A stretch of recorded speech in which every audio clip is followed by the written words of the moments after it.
Mr. Coons. Mr. Corn. Welcome to the headliners. Ms. Cortez Masto. Mr. Cotton. Mr. The Senate's voting on the triple B. Crapo.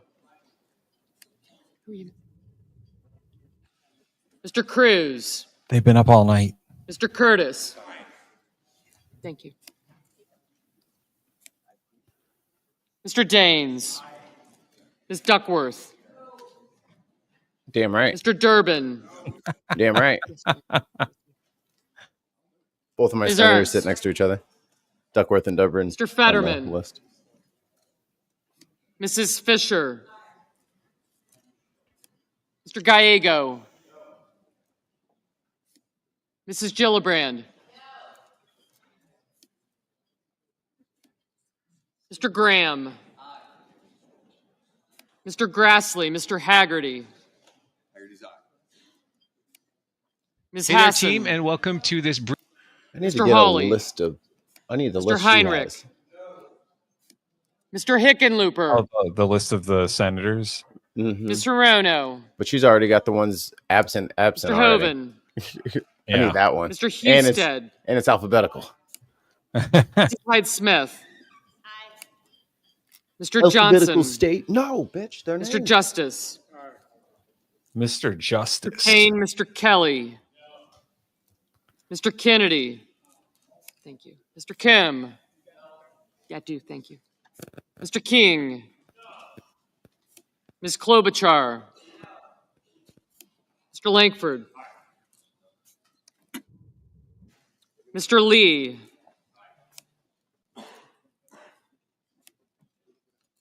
Is JD Vance Lujan. fucking live tweeting? Yeah. Ms. Lummis. Fucking tool. Mr. Markey. Ordering more eyeliner. Mr. Marshall. Mr. McConnell. Yes, Dave in the chat. Mr. McCormick. Mr. Merkley. We can end. Murphy. Mrs. Moody. Mr. Moran. Mr. Marino. Mr. Mullen. Ms. Murkowski. A lot of MUs. Mr. Murphy. Mrs. Murray. Damn right.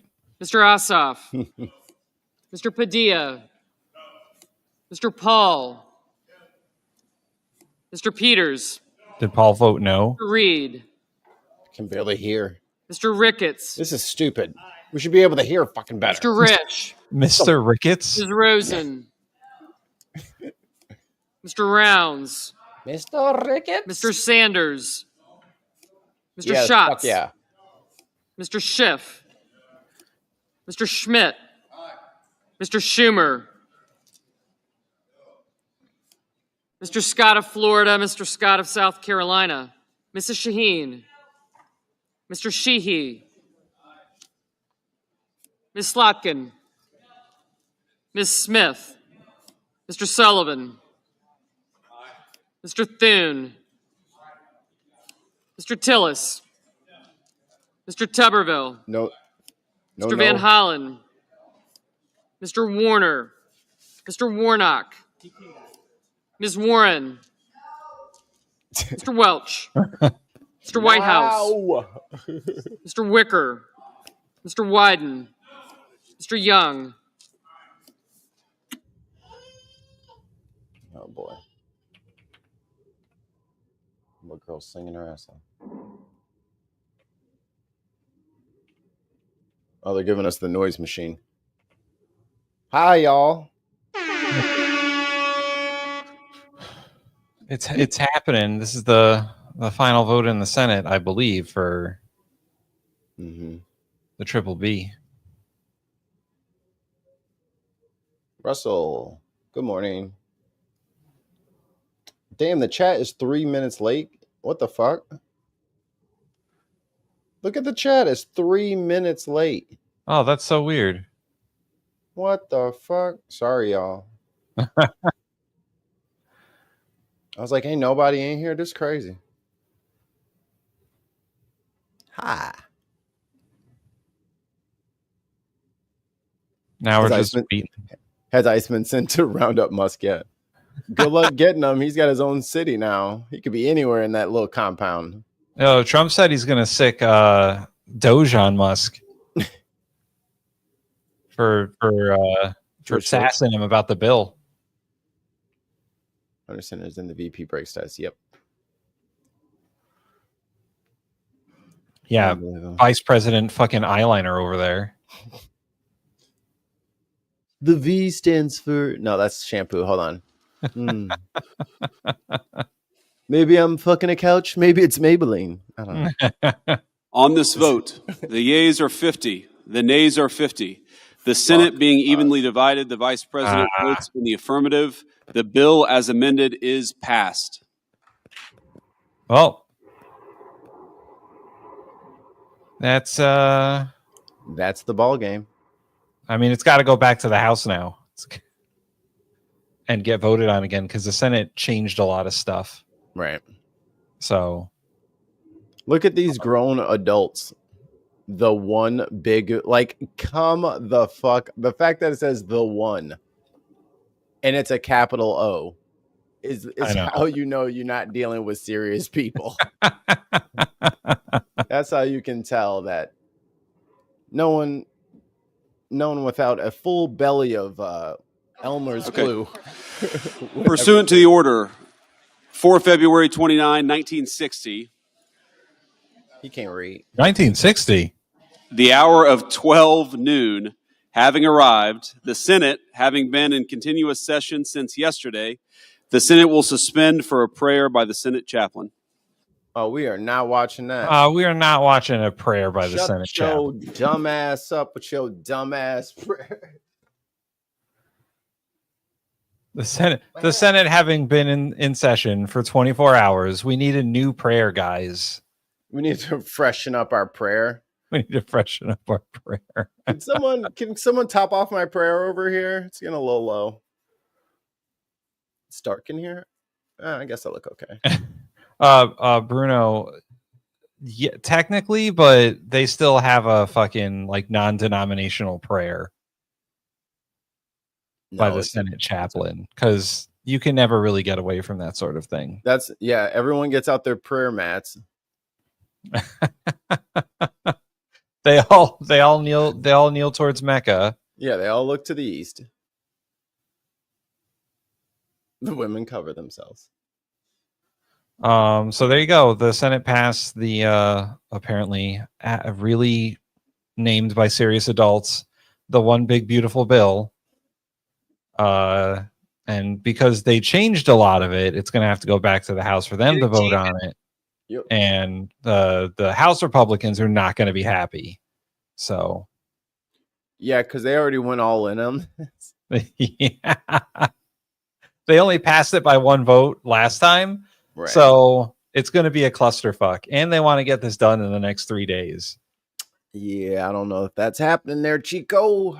Yeah, even Trump today was like, if it's after July 4th, that's okay too. Because it's like a self-imposed deadline. The actual deadline is like the end of September. That's when the government runs out of money again. I don't know. I'm not confident that they're gonna, make it that. Like I'm fully expecting another government shutdown just from sheer incompetence. Like departments are gonna start going broke, and then they're gonna get even more disorganized, and it's just gonna be like this domino effect where half the fucking members ain't showing up. Yeah. Well, I mean, there's already members in the House that are like, we can't back the bill as it currently is for one reason or another. Some of them don't like that they changed the state and local tax deduction back to $10,000 because they're from blue states and they're Republicans and they're like from New York, and like their constituents are really banking on that SALT deduction because they're rich and they need that deduction. And now those members are going to be like, I don't know what to tell you. We don't know what. I'm going to have to vote no. Like that sweet lucre. It's gonna be a fucking mess. Mm-hmm. Because they couldn't even wrangle. They couldn't even wrangle all their members in the Senate, and there's only 53 of them. Like three Republican senators voted no. And once they kind of saw who was in and who was out on the Republican side, and they knew it was going to go back to the House anyway, I think some of them kind of sat on their hands because it wasn't, you know what I mean, like the last chance. Yeah. So they kind of just postured. And Marjorie Taylor Greene's out there talking about something. Well, I didn't know it said that. How was I supposed to know? I didn't read the bill. I just voted for it. You expect me to read this whole thing? All 900 pages? Who did this? I don't know what it says. Why would I know what it says? Although if she was paying attention this time around, they had a reading of the bill in the Senate. They read all 900 pages. She did. She is as not a aware of delaying that. tactic. So you can go back and just listen to it. It's probably the world's longest, most boring podcast. It's up there. I clicked it on a couple times. I was like, "Ooh, brother," and I'm a nerd. This is horribly boring, horrendous. All right, So chat's catching up to us now. Yeah, so that's how it's going in the old U.S. Congress. Word. And Greatest place on earth. As a result of some of this, Elon started trashing the bill again. What? On using a social media platform to say, any Republican who votes for this bill, I will primary.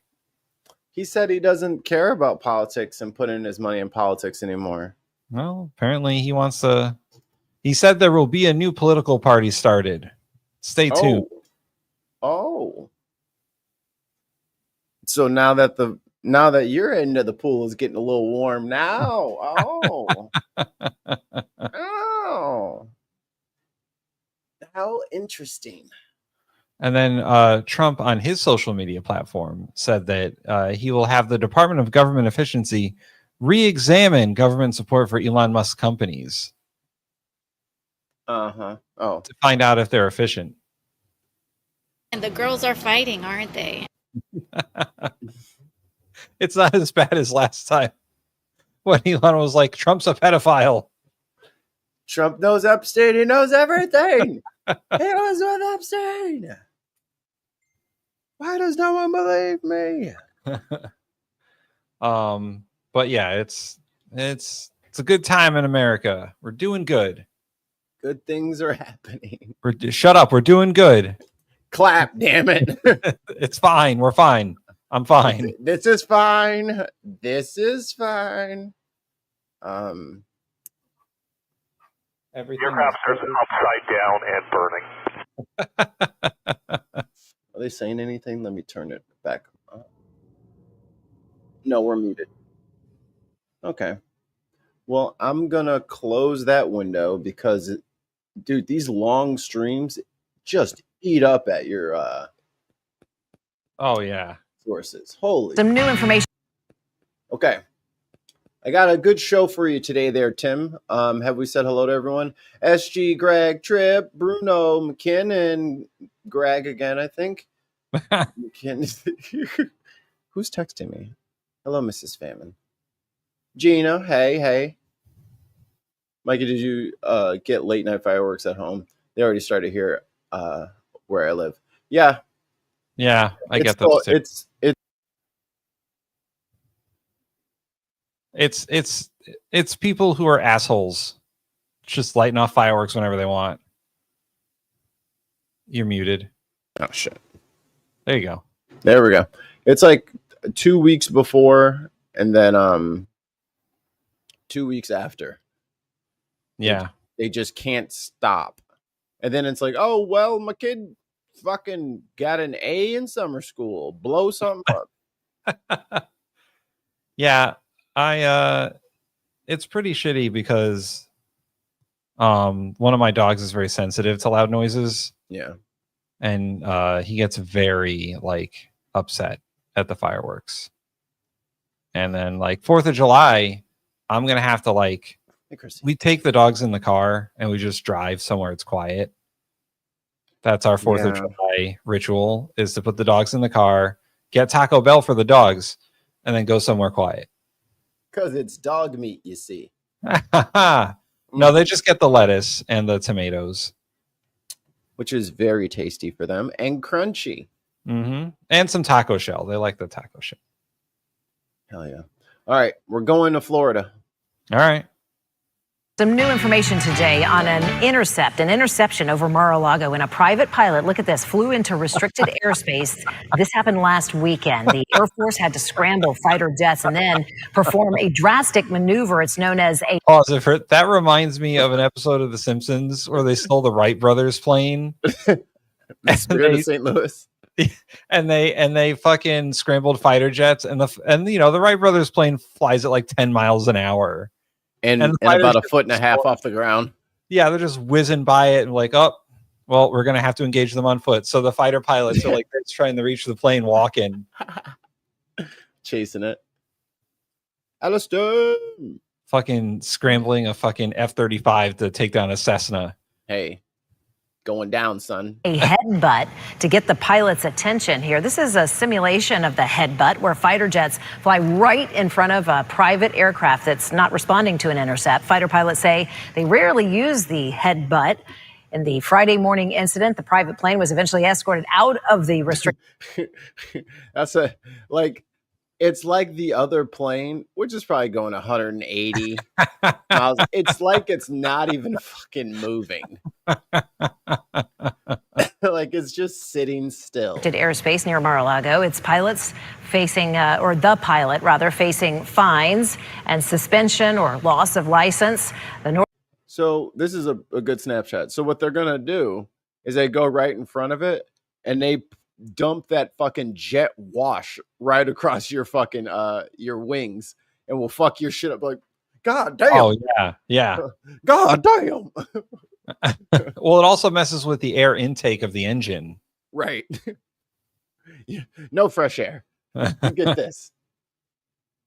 Couldn't be me. I'm not fucking with one of these guys. North American Aerospace Defense Command telling WPTV's investigative unit this is the 25th violation of the no-fly zone this year when President Trump is in town, and it is the why they got a GoPro inside the fucking thing? ninth time that fighter jets have had to intercept a plane that entered that restricted airspace. Young Chicago siblings are Okay. Back to Chicago. on a mission to protect. Oh, wait. But wait, there's more. Oh, by the way, the 3 Republican senators who voted no were obviously Rand Paul and who else was it? Tillis. And Susan Collins was the third one. There we go. So Murkowski voted yes. It's Canada Day? It's Canada Day. You mean 51st Street Day? Canadians are reasonable, and we are polite, but we will not back down from a fight. Except when it comes to taxes on digital goods. What the fuck, Canada? Come on, Canada. I was just fucking singing, lauding your praises a second ago. Like, because Trump doesn't like it, we're not going to do it. Aaron's here now with their story. All right, so this is the sister-brother duo. They are incredibly bright, as you might imagine, talented, all of it. But at the end of the day, guess what they are? I just want to point out, this is how Chicago does news. Look at that. We got colors. We got pop. We got the old school multi-big screen shit. We are class, okay? They're still siblings, which means there is as much razzing as recording going on in the field. It's 7 a.m. Back of the yards. Ima and Ari Akagawa exit Mobile Lab and go to work. Wonder if the other one's there too. Oh, it just flew off. It flew off. It flew off. So these freaking kids they started a blog, one for insects and one for peregrine falcons. So parents supported it, gave them a sweet camera, gave them a bunch of entomology books. The scientists in the air, they are actually using these kids' blog because they produce such actually good field data, and they're like tracking individuals and like, oh, that's named 1 dash da da da da da. Like, they're doing a great fucking job as children. I just want to put that in contrast to this story. Where did it go? Oh no. No, not that one. Here we go. Developing now for you. Now we're going to Denver. We are learning about plans for another teen takeover.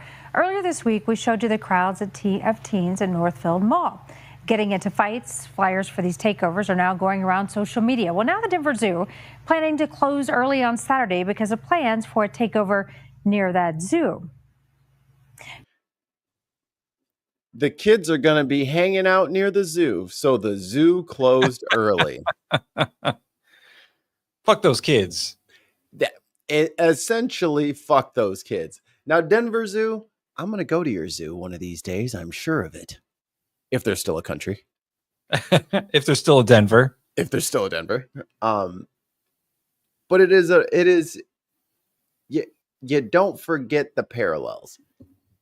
One group of kids gets their love of nature financed and endorsed. These kids are literally right next to the zoo, and the zoo's not like, hey, you guys want to fucking feed a giraffe? Hey, we got some goats over here. You guys want to help feed the goats? You got them all in one spot, dude. Inspire some fucking kids. These motherfuckers are calling the cops and closing the shop. How do you think you're going to get motherfuckers to fund zoos in the future if you treat the kids like this? That is your customers, dude. Customers. Well, see, what happened, Mikey, is those damn kids were on their lawn. For fuck's sake, the kids were going to start damaging property. They're too close. I'm sorry. Did no one else break shit as a fucking teenager? Are we kidding me? Like, everybody did it. Everybody was a loud, annoying little shit. Everybody. Well, we're going to stop kids from being kids from now on, if that's what it means. The fuck out of here. Your reporter, Mike LaBeta, went to City Park to find out more about the changes at the zoo and the action Denver police officers are now taking. Well, we're hopeful that nothing happens that requires us to address. The Denver Police Department will be on standby at City Park Saturday afternoon because of what is being promoted online as a takeover.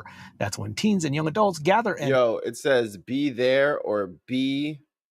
square. White quadrilateral. That's a square.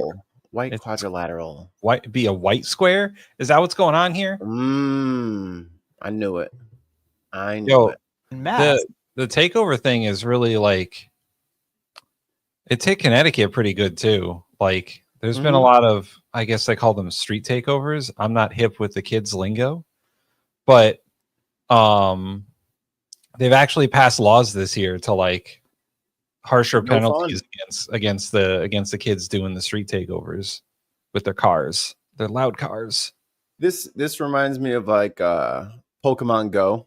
When everybody got so pissed off that all these fucking kids are outside fucking all over the bike path with their phone out trying to catch a damn Pokemon. It's like the kids sit in the house and do nothing, you bitch. They finally get their lazy asses out and go get some fresh air and touch some grass. The outside motherfuckers bitch. Like, kids are annoying. It's fine. Yeah. It sucks, but it's fine. It doesn't last forever. Yeah. I mean, I'm not a part of that stuff, but I don't really care. But like sometimes the police get involved and then the kids retaliate against the police and it just escalates. Right. And then then the legislatures have to pass laws about it. It's all very silly. Like, just let the kids, if you didn't put so much emphasis on it, then it probably wouldn't be such a big deal later on. Now they know that they can fuck with you, and maybe they want to fuck with you now. Like, now they're just doing it to fuck with you. Like, just let them get trolled. They're not hurting anyone. They're fucking annoying the NIMBYs down the street. And they're like, oh, and then there was reports of fistfights from teenage boys. What? Teenage boys fistfight because they're not good at regulating their emotions? Who knew? Oh my goodness. Who could have known? Wow. So apparently the new phenomenon that we need legislation for is puberty. This is what they do. We all did it. And when I was talking to Mrs. Famine the other night, when I found this story, do you remember going to the mall like as a teenager? Yeah. I mean, it's hard to judge because every mall is different. But brother, I'm talking about there were thousands upon thousands of kids in the mall at one time. Yeah. And that's just the way, like there was always like, it was packed. It was full. It was back in the day where like, you know, you'd get your allowance or whatever, or finally get my like $90 paycheck from fucking Baskin Robbins. I'm going to Hot Topic, baby. It's graphic t-shirt time. I'm going to get new gauges for my ears. I'm doing something. I'm going to go spend that money at the mall. And there was teenagers everywhere. Yeah. Yeah. Everywhere. I'll do you one better, Mikey. I had a girlfriend. Fan off. Sorry. I'll do you one better, Mikey. Yep. I had a girlfriend at the time who worked at Hot Topic, so I got the employee discounts. Sorry. Huh? Oh, I had a girlfriend at the time who worked at Hot Topic, so I got the employee discounts. Ooh. Oh, you was doing it big. Tim had all the gel bands. Tim had all the fingerless gloves. And the graphic t-shirts and the crazy pants. Oh, yeah, man. You could get the sick pants over at Hot Topic. The really weird joints. the cloth fucking wallet chains and shit. Oh, I definitely had a wallet chain. Yo, I used to I never got it because my mom was not the visionary I was, but I have wanted a pocket watch instead of a wristwatch since like 10. And she was like, "What?" I was like, "The little watch that hangs on the chain." A pocket? I was like, "Yeah. A pocket watch." Yeah. I mean, I might have started a cool trend, or everyone would have horribly bullied me. You know what? I thought it was cool. I always wanted a pocket watch too, and I didn't get one until like 2 years ago or 3 years ago. How do you feel about it? And it's pretty fucking awesome. Mm-hmm. Pocket watches are so awesome. Like, Just I have hate a the little- wristwatch. I don't need to have a fucking. Didn't I get a little callus going? You know. My problem is working in the kitchen. Like, that fucking watch is going to get whacked on everything. Or you get fucking ground beef up in your fucking links or some shit like that. And you don't want that. What are you going to use? Hot water? Great. Now you cook the beef. Now it's even harder to get out. Like it's all shit.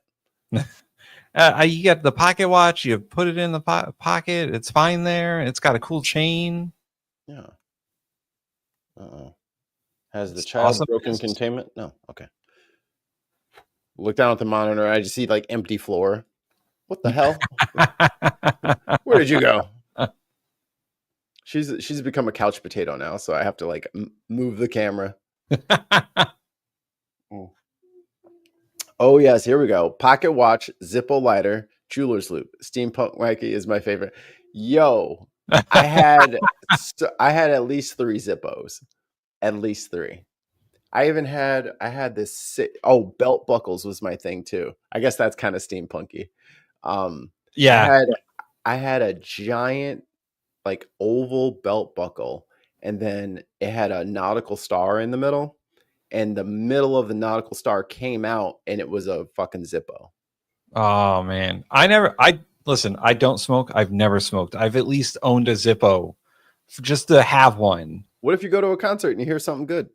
Right. Or what if you're one of your friends who does smoke doesn't have a lighter? Or you like the cool, like that was a Zippo lighter is the OG fidget spinner. Oh yeah, yeah. Because all I would do is fucking ting ting ting ting ting ting. I'm pretty sure I wore out the fucking Flint gear at least once on one of those things. Just fucking, just ground it down to nothing. Just a little gray spot on your hand from just grinding the rock down. Little spring has no catch left in it. Those were the days. Yo, look. And the worst thing is, I lost the lighter part at a concert. Oh, I was crowd surfing and it fucking fell out, and I could not find it. It must have got kicked into 1,000 different corners. It was just lost to the night. Yep. All right, back to Denver. Maybe. There we go. At one predetermined location. Police say nearly 300 teens gathered near a shopping mall in the northeastern. Wow, 300. 300 teens. Wow. What do you want them to do? It's fucking summer, dude. They have to go somewhere. And they have a First Amendment right to assemble. You know, they're fucking citizens, dog. Shit. Part of Denver on Sunday night, causing disturbances at local businesses and getting into physical fights. Ooh, they're annoyed and they hit each other. So what? We did have resources present for that. So for these upcoming events that have the potential for happening, we're going to have resources there to address them. Denver police says legally there's little they can do to stop them. The actual gathering of people, it is not necessarily illegal depending on the location and what they're doing. When it becomes illegal is when people start being violent, causing disturbances, damaging property. As a precaution during that time period, we're closing early. That's why the Denver Zoo has decided to shut their... Boo! You should have invited the fucking kids in and brought out some fucking goats and brought out some chickens or something like that, a couple of macaws, and had a fucking whole teen animal pet night. You could have fucking inspired all those kids, but instead you called the fucking cops on them. Fucking narcs, dude. Gates at 1 p.m. Saturday afternoon. They say 1 p.m. on a If I'm a fucking member, I want my money back. Because me and my wife are members of the Brookfield Zoo. And if they ever pulled that fucking shit and I tried to go up there on like a Saturday at like 3:30 and they say, oh, we closed early because some kids might come, I'm going to beat their ass and I'm going to open the zoo back up. Say the safety of visitors and their animals Get the gorillas is tantamount. At Denver Zoo Conservation Alliance is a safe place in that we put safety and security above all else. Denver police say if you're planning to go, you might want to think again. These events have the potential to devolve into violence and property damage and that type of thing. And I strongly discourage anyone from participating. Look at how hurt these kids are when they punch each other and they don't even move because they hit like fucking weak noodle-armed teenagers. They don't even know how to fight back then. Yeah, I mean, they're slapboxing over there. Like, come on. And also, I have been in physical fights with almost all of my best friends. Yeah. That's how we became friends. Duh. Sometimes you gotta fight it out. Listen, as soon as I see Mikey in person, I'm punching him. There's gonna be a scuffle. That's how you make friends. That's how hey, look, that's how boys do it. Okay? It doesn't make sense to everybody, but hey, that's how we work sometimes.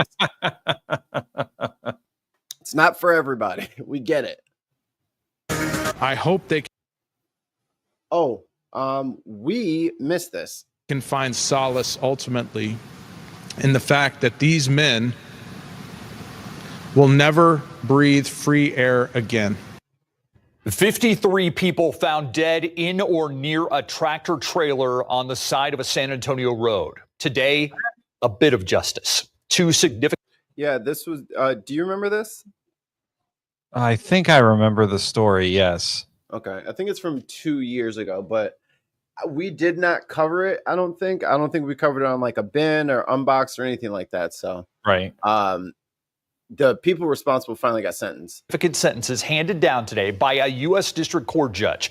3 years to the day of the deadliest human trafficking tragedy in U.S. history. Those 53 people, one of whom was pregnant, were found on Quintana Road. Two men who were part of that human smuggling organization learned they will spend the rest of their lives in prison. Our Erica Hernandez at the hearing today. Our camera's not allowed in federal court, but she tells us what the judge had to say to those defendants. One by one, U.S. District Judge Orlando Garcia read the names aloud of all 53 victims as the sentencing hearing began for two of the several men responsible for their deaths. Back in March, Armando Gonzalez Ortega and Felipe Orduna Torres were found guilty of being part of the human smuggling organization that left 67 people suffering in the back of a tractor trailer that had a broken cooling system. 53 people died as a result. Judge Garcia called it, quote, the most horrific offense I've seen in my 31 years on the bench. The judge then sentenced both men. Gonzalez Ortega was sentenced to just over 87 years in prison, while Orduna Torres, one of the leaders of the smuggling organization, got 2 consecutive life sentences. The judge's final thing he had to say, quote, "You will never see the light of day. Hopefully this sends a message to people who are smuggling people. You are going to be sentenced for a very long time." All right. You guys gathered the facts there. Your thoughts, Tim. Then I'll go ahead. I mean, good on the judge. It's fucked up, man. No, Tim, that's the wrong answer. You're supposed to say, but what about all the, you know what I mean? Like, Tim's first instinct without being prompted was, good, fuck those guys. Because this is wrong. People shouldn't have to ride in the back of a fucking refrigerated cooler or refrigerated trailer to get into the country. That's wrong. No, it is wrong. And the conditions that they were in the trailer in were also wrong and criminal. And so those guys are going to jail. Good. Fuck those guys. They killed people. A lot of people. And hey, Mike, you got any news clips on the Supreme Court stuff? You don't, I got one. Yeah, throw it up there. All right, now I'm going to remember to do this all correctly. No, you're not. We're going to share the entire screen. Same thing happened a few years ago in the UK. Something like 39 people found in a fridge semi-trailer. That's terrible. Just let people in the fucking door, dude. They don't even bother you. They just want to work and pay fucking taxes, unlike you fucking Americans. Yeah. And now I can do this. Fettuccine, linguine, martini, bikini. You piece of shit, I was drinking. In New York, and we are coming on the air on this, the last day of the Supreme Court term, with a groundbreaking decision from the court that could have a big impact on the arguments around and over birthright citizenship. The justices have just ruled on whether a single federal judge has the authority to issue what are known as nationwide injunctions that block federal policies across the entire U.S. That case goes back to a Trump administration executive order issued back in January to limit who can claim U.S. citizenship from being born, following being born in this country. Jan Crawford is our Supreme Court watcher, and she's at the court for us this morning. She's been... I want that job, Supreme Court watcher. You got to fight Ellie Mistal. The goat. Reading this ruling, which came out just minutes ago, I understand it's a thick opinion, Jan. What does it say? Ooh, it's thick. I think it's important to say right at the top, this is not an opinion about birthright citizenship, about the merits of that issue, about whether or not Trump's executive... Because the conservative majority at the Supreme Court are all cowards. I hate them. Order is blatantly unconstitutional, as every federal judge says. So put that to the side. This is only a ruling, and it is, I agree with you, a major landmark ruling on whether federal judges have that power, one federal judge, to basically dictate policy nationwide. Now the closed captions on our face and it's distracting. Initiative. This is not a partisan issue. This is something that's a... It's so great that you can move them. I know. We are unchained. Recently new phenomenon we've seen in the last decade. Presidents, starting with President Obama, obviously the first administration, President Trump, President Biden, all have had to deal with federal judges blocking their initiatives and then implementing it in a nationwide manner. So this is a big win, not only for President Trump, but for presidents of any... For the executive branch. It's a big win for the executive branch. Because the judicial branch decided we don't need any power, actually. Yeah, we don't want to actually do anything. So yeah.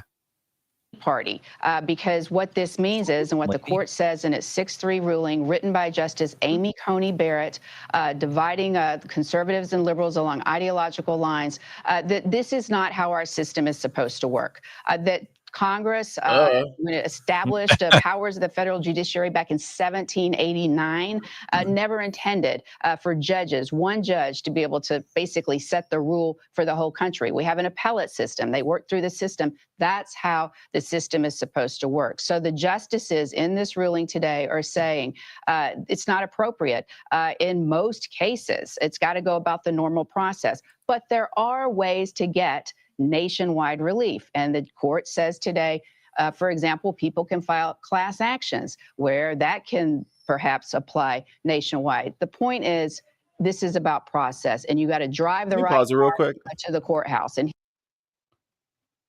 I don't know what she just said is correct. That last thing. Okay. Or what is this? When is this from? This is from Friday. Because as far as I think because of their other case, you can't class action anymore. Everybody has to be individual. You can't have multiple people of the same class say that I'm under these rights or this right of mine has been taken away. And that is like you can't just class action it and like everybody will have to do it themselves. I believe what I heard is the problem is it's much harder to do a class. Especially with pregnant immigrants. Right.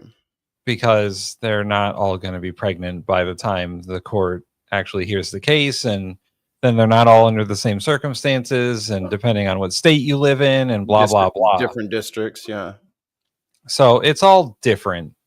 And it's really hard to get a class together for that kind. And also, Trump has been going after the pro bono law firms who do this work because a class action lawyer is not going to take this on because it doesn't make them any money. Right. So because you can't sue the government for money for this, for right? Deprivation of rights.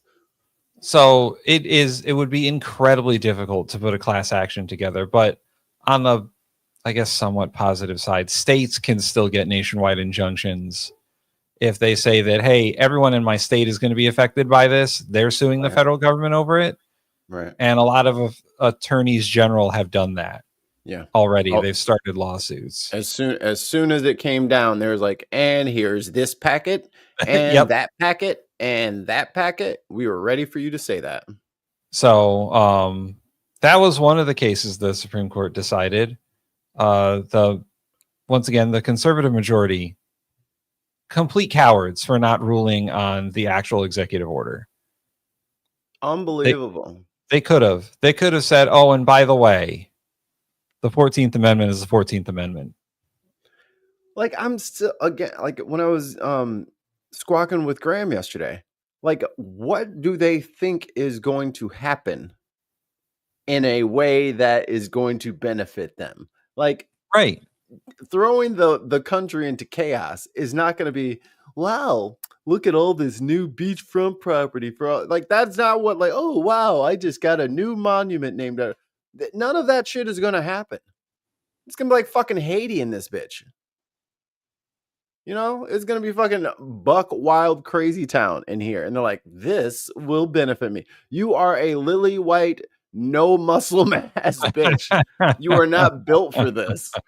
You're not built for going hungry sometimes and then having to fight motherfuckers to eat. You're not ready for that. That's where we're going. And it's another one of those cases like with the Dobbs ruling where depending on what state you live in, you have different rights. Yeah.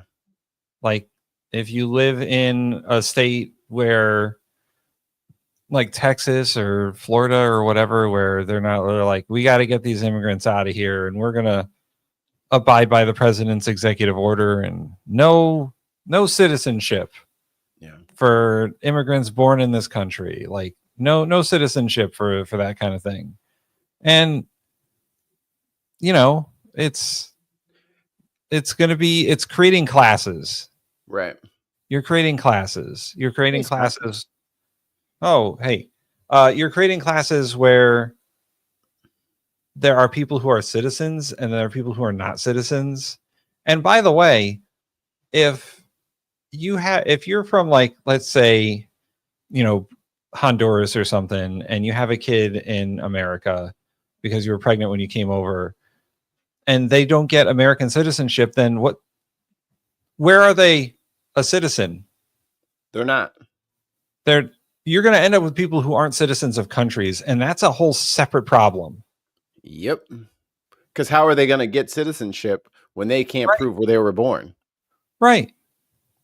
Because America doesn't recognize itself as the entity in which they were born. So you're going to get people who don't have any citizenship at all, which makes them outside of the law. Like they won't be legally a citizen anywhere, and what can they claim then? What can they where can they go? They can't go anywhere. And the other part is without protections that the without the protection that the Constitution provides for all people born here, there's nothing stopping Trump from just putting them all in, a thing in Arizona, and just to be forgotten about, and just put them on a reservation. Just leave them over there. Yeah, I'll let somebody else deal with it. And Trump is the worst. He's like, oh, the 14th Amendment was meant for slaves. Like, that's all it was for. That's not for anyone else. It wasn't meant for anyone else except for slaves after the Civil War, which he thought the Declaration of Independence was a result of. So he only missed it by 120 years. Yeah. Who doesn't fuck those centuries up? Is that, I mean, this is obviously, this case is the actual citizenship case is actually going to make its way back to the Supreme Court next year. And is the government going to argue that the 14th Amendment was just meant for slaves? Like, and here's the other part. How are they just going to sidestep an amendment? Yeah. Like, if you want to change birthright citizenship, then you need to fucking put it in through Congress, have a constitutional convention, send it to the states, and everybody can vote on it. If you want to change it, then we all need to vote on it. And if you think Americans are going to vote that all of the people who are immigrants here are all going to vote themselves to not be citizens anymore, you got yourself fucked up. Because even if you're not from Latin America, there are Irish and Polish and Scottish and Spanish. There's all kinds of people from Europe that have immigrated here for the last 150 years. People have been coming over Ellis Island. So you want everybody who went to Ellis Island, because that wasn't that long ago. So all of those people, that's like a grandparent to the people who are alive now. All of y'all citizenship is gone then. Yeah. Like just tear it up, because I mean, those people, you can't, because what they're trying to assert is that if you're not a citizen, if both of your parents are not citizens when you're born here, you're not a citizen. So all of your asses are not citizens. Right. And there's nothing in the law saying that they can't retroactively go back as many greats as they want to. We got a £2 super chat. Yes, we are talking about people being stateless. Yeah. Just like what's his name? Do you ever see the movie The Terminal with the level on Call of Duty? No. The movie The Terminal with God, I can't remember his name now. Famous actor, man. Forrest Gump. Tom Hanks played a dude who, like, while he was in the air, his country had like a civil war, and then his country collapsed by the time he got to the airport. So he wasn't a citizen of anywhere, and so he couldn't leave the airport. It was directed by Steven Spielberg, starring Tom Hanks and Catherine Zeta-Jones. Yes, I couldn't remember Tom Hanks. God. But yeah, we're talking about people who would be stateless, who wouldn't have any legal status in any country, and that creates a whole problem. Where are they going to go? What are we going to do with them? Who's in charge of them? Can they leave the airport? Or let's just say that group gets militarized. Who can tell them what to do and what not to do? They don't have a state. They're not under the U.S. jurisdiction. Yeah, They're not subject to anybody's laws at this point. They can do whatever they want. Is that what we want to? Or just like creating a whole, once again, a class of people who like have no rights in America, There's nowhere to send them back to. So what do you send them to? One of these third countries? Afghanistan. Right. Send them to somewhere where they're just imprisoned for not being a citizen. Like the Supreme Court has created quite a clusterfuck by not acknowledging the executive order and just saying, well, I guess judges can't do nationwide injunctions without like a lot of cause. And yeah, that's all we're going to say about that for now. When we rebuild this country, there is going to be some Supreme Court reform. Supreme Court reform, because it's not just that Clarence Thomas is number one coon on the block and number one grifting like idiot on the block. He will take money from anyone and he will strip rights away from anybody as long as the right people are taking him on the yacht and asking to hey, Clarence, can you put a little suntan lotion on my butt cheeks? And then there's Clarence with the fucking bottle. Fucking shining cheeks. Well, I mean that is the problem, is that like the Supreme Court is not like a nonpartisan body. They obviously are engaged in politics, and they have these lifetime fucking terms. And there's nothing. Once they say something, there's nothing you can do about it, right? Right. So, good luck on the other things they ruled on too. Like they decided not to rule on the Louisiana district that was fucking crazy. They said it has to be re-argued next year. So they kicked that one down the road. They took what else did they take? They took away some stuff too. We got breaking news from Simply Secular Dave.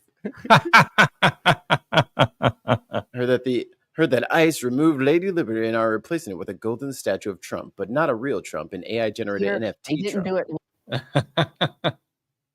You want to? We can finish that one. Pull it up. Right way. So the court's saying, do this the right way, the way the system is supposed to work. That means that I strongly believe, Tony, that there is very little chance that this executive order on birthright citizenship will ever be implemented.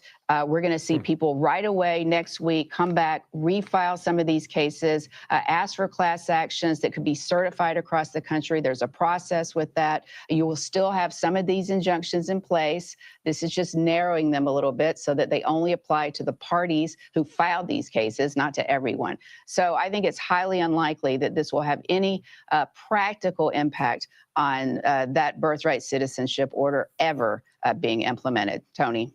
All right, Jen, thank you very much. Let's go to our justice correspondent, Scott McFarland, who's been following this as well. Scott, these injunctions... You better bring the heat, Scott. ...of those who oppose President Trump's efforts to block them, to stop them. And now it seems that jawline. The injunctions will be limited in some way. But Jan says maybe the implications... Like handsome Squidward. As broad as that may sound. What do you think the implications will be in terms of the relationship between the Trump administration and the federal courts? Okay, Tony, it's an important ruling, but it also birds chirping over there. Important moment amid a multi-front battle between the administration and the court system, a legal battle and a political battle, too. First of all, the politics. The administration likes to be criticizing the courts. They like to have that issue to push forward their issues of the day, accusing the courts of overreaching and muting the desires of the voters who elected President Trump. But the legal battles have been unprecedented, some of them potentially destabilizing to the balance of power. Just a couple days ago, the Trump administration, in a novel case, sued every federal judge in the District of Maryland, accusing them of overreaching with how they handle immigration cases. Pause it.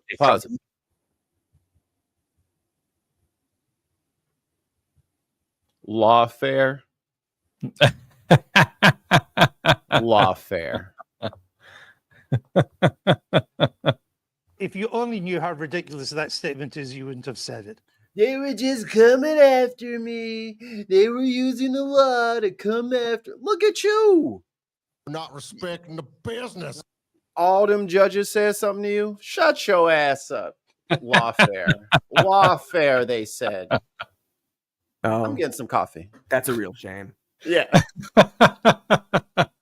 get me some coffee. I ain't gotta listen. Yeah, I'll play the clip some more. Administration, Tony, is accused of not following a court order, also in Maryland, to return Hilmar Abrego Garcia, the man mistakenly deported from Maryland to El Salvador. And the battles are playing out all across the country. A legal showdown in so many places, Tony, between the Trump administration and the federal courts.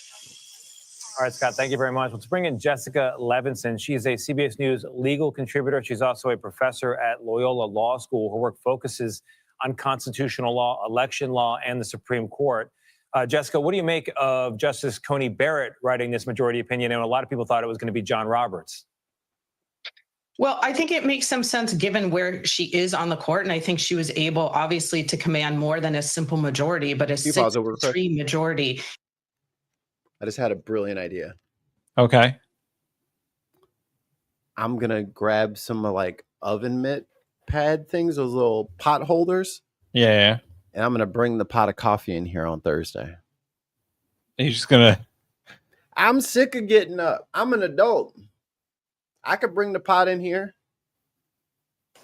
If you followed all the instructional material, you just set it and forget it. This country was stone cold dead. We had a dead country. We had a dead country. Stone cold dead.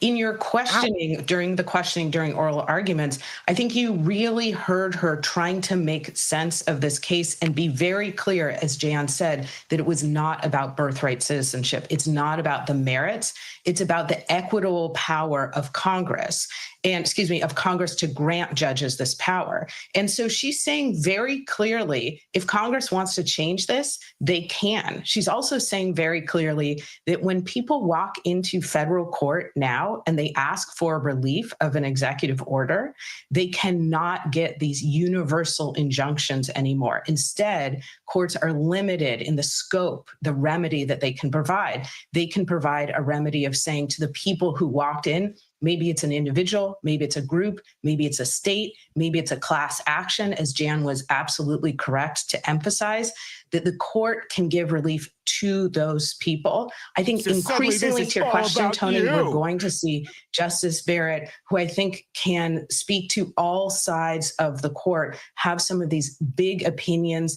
And it's important to listen to how she asked the questions in oral arguments. I think it gave us a roadmap for this opinion today. So there you go. Supreme Court says, oh, yeah, no, the judicial branch, we don't even know what that is anymore. It's gone. Christy in the chat says, good news. There's a chance that the new PIP eligibility rules and the 4-point system will be completely scrapped following a last-minute concession by Starmer. Good. Because I'm sick of this. I'm so sick of fucking Democrats and leftists and liberals and all this shit getting in power and doing absolutely nothing. And just like, well, what am I supposed to do? If you don't know, then you shouldn't fucking run for office. Like, if you don't have a plan, then just stay your ass at home. And also, people, fucking stop voting for fucking people with no fucking plan. Oh, yeah. Because this is what happens. Yeah, and I think that's why the New York City primary went the way it did. Because, what the fuck is Cuomo going to do?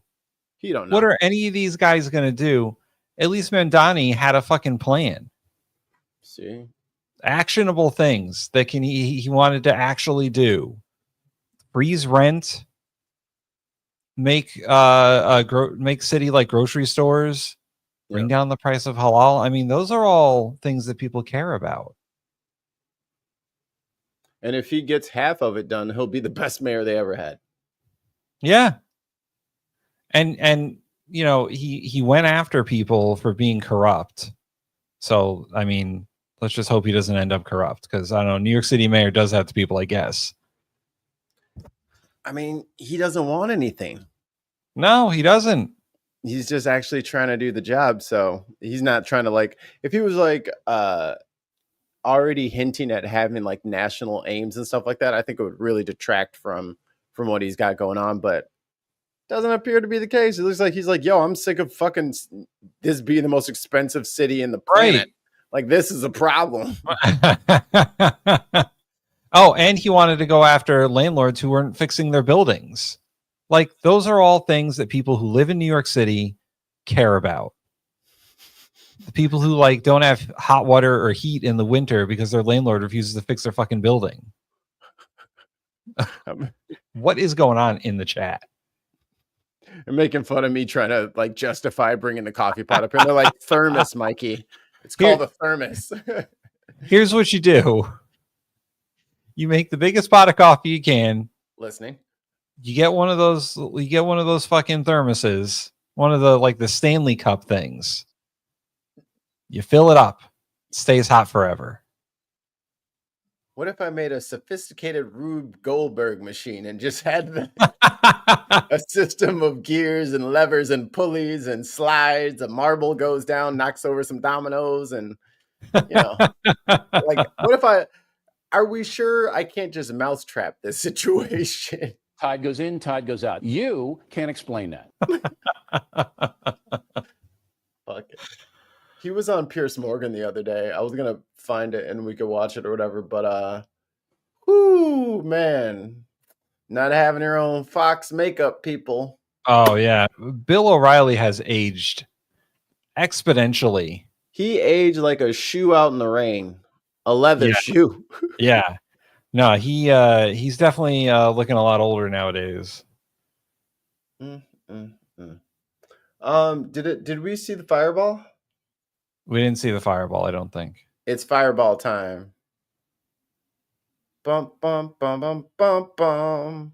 Fireball time. Yeah!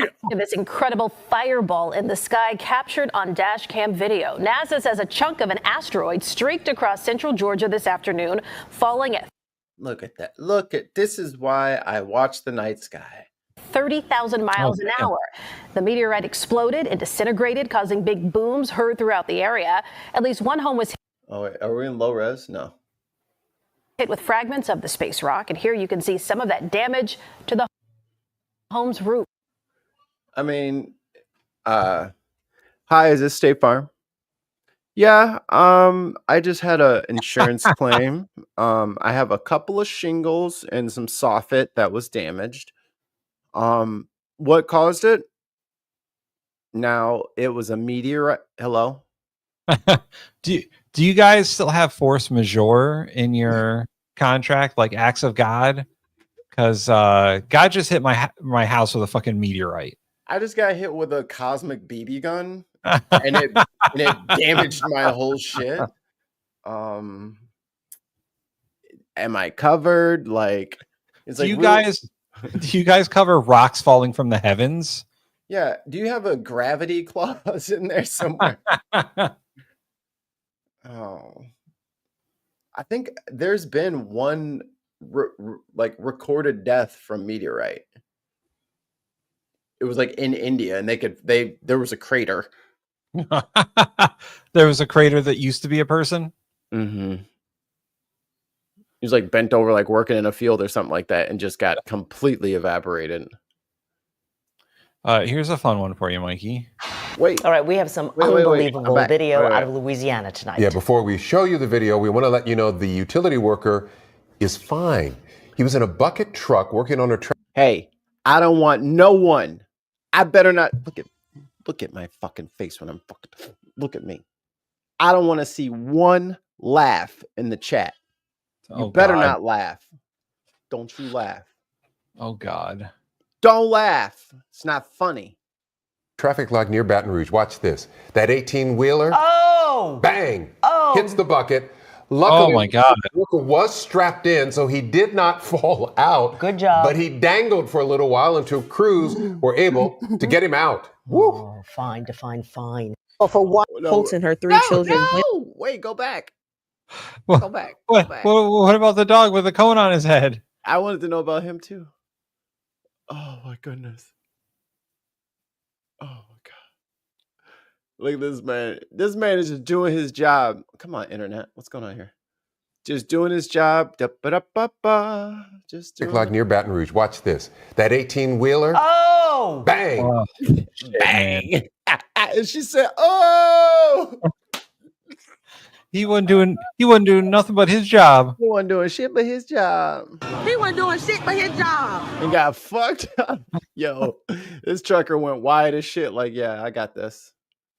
Oh my god, I gotta get her. I gotta get their reaction for the sound boys. Like, bang! Oh, In a bucket truck working on a traffic light near Baton Rouge. Watch this. That 18-wheeler. Oh! Bang! Oh! Hits the bucket.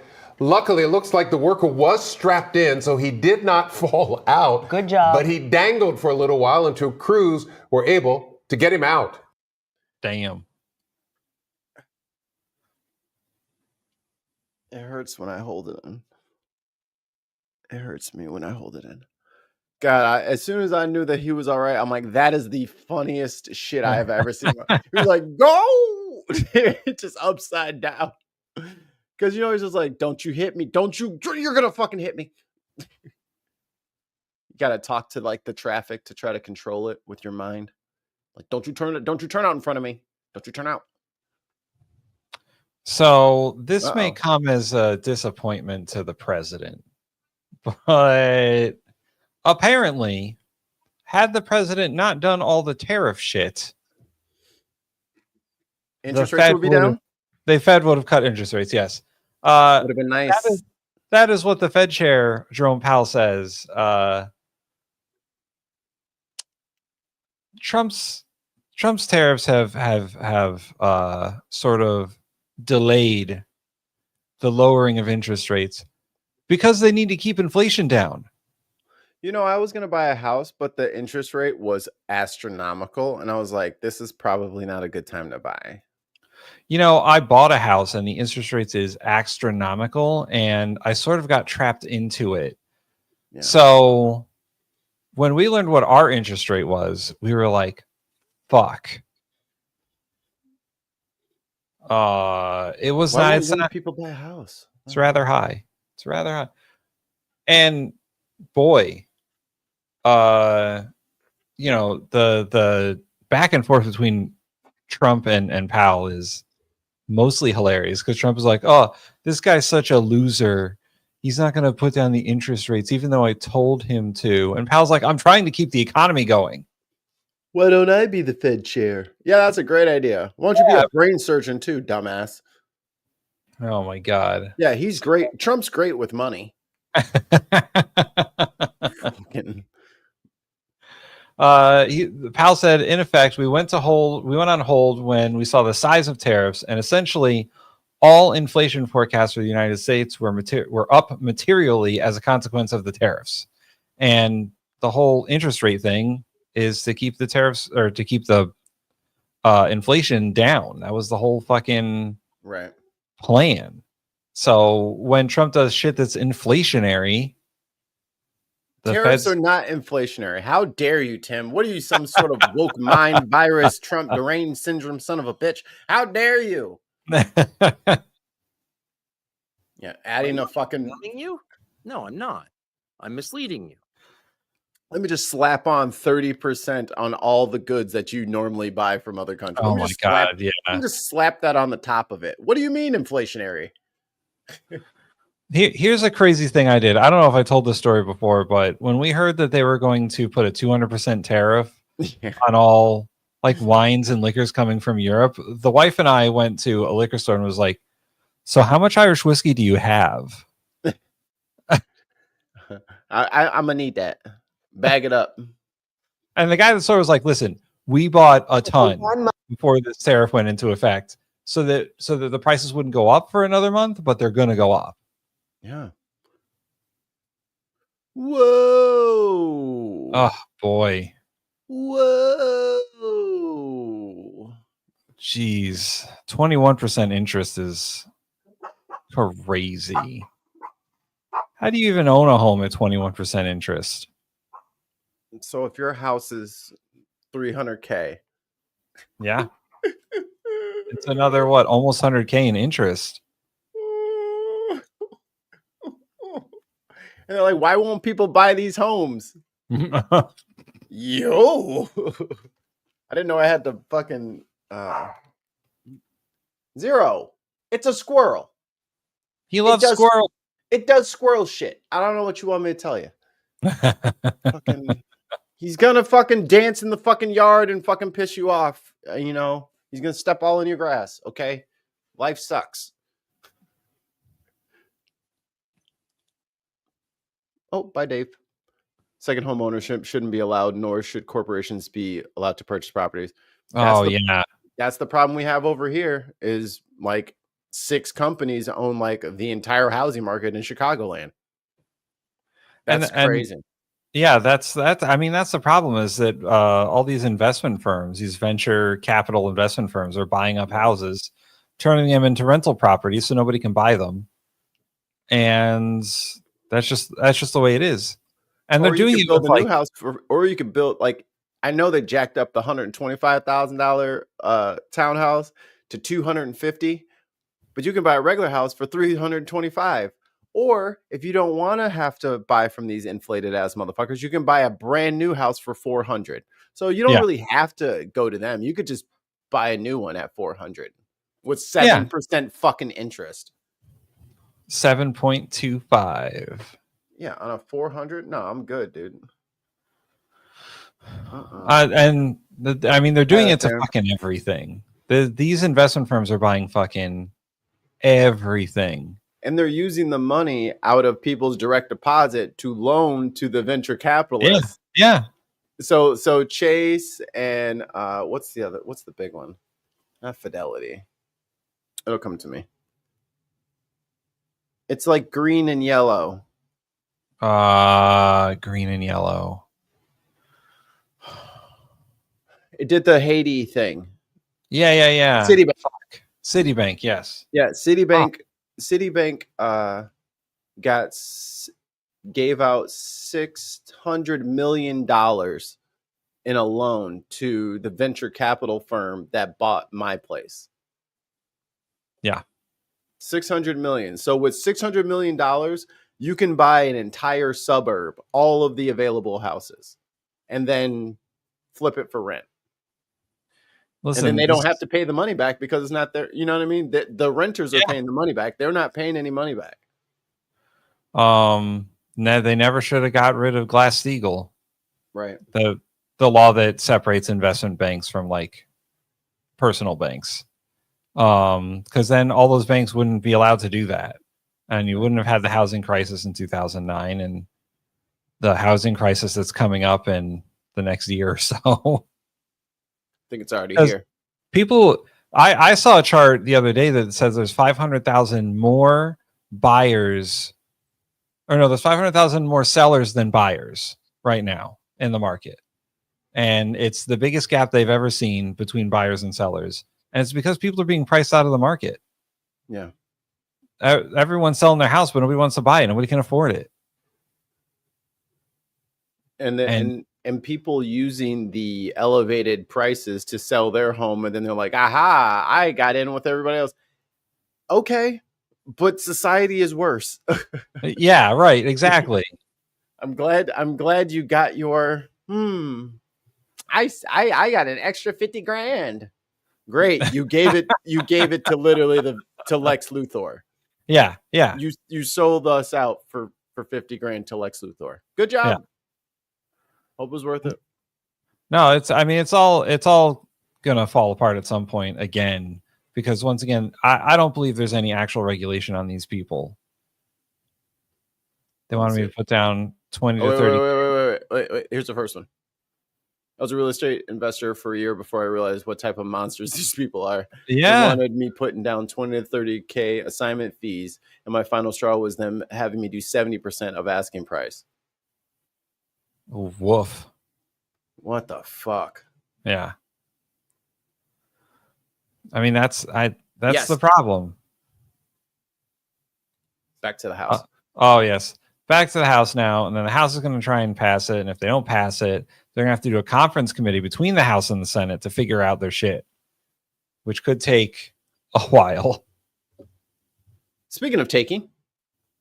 With a flashlight and gun, wearing a vest with the word Marshall on it. They told me, I'm a cop. I'm the police. Get out on the floor, and I say, I don't do anything. You only see that one suspect in the video. But Reyes says there was another person driving the car he arrived in. Reyes says the man forces him to the ground and soon reveals his true intentions. And when he gave me the floor, he told me, it's a robbery, I'm not the police. Watching this all from inside the store, Reyes' wife quickly grabs a gun, then confronts plot twist. the suspect. He runs, losing his shoes and his gun in the process. While Reyes He's out there. He is out of there. Oh man, yo, this is the best freeze frame. Look, both shoes. It looked like he came apart as he was running.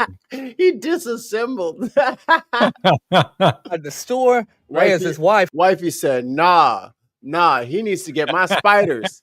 He gets shit. He changes light bulbs. Nah, that's my baby. All from inside the store, Reyes' wife quickly grabs a gun, then confronts the armed suspect. He runs. First of all, he fell.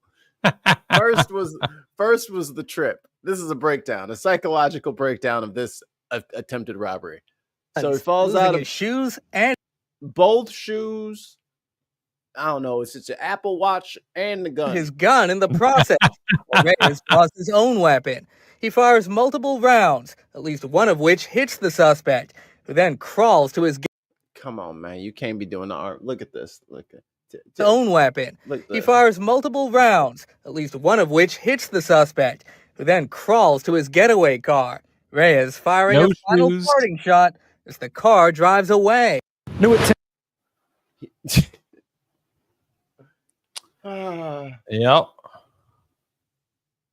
Oh, is this the Tonight, a man dressed like law enforcement holds. Oh, is this the other angle? I think this one had a better angle. Red car pulls up. I mean,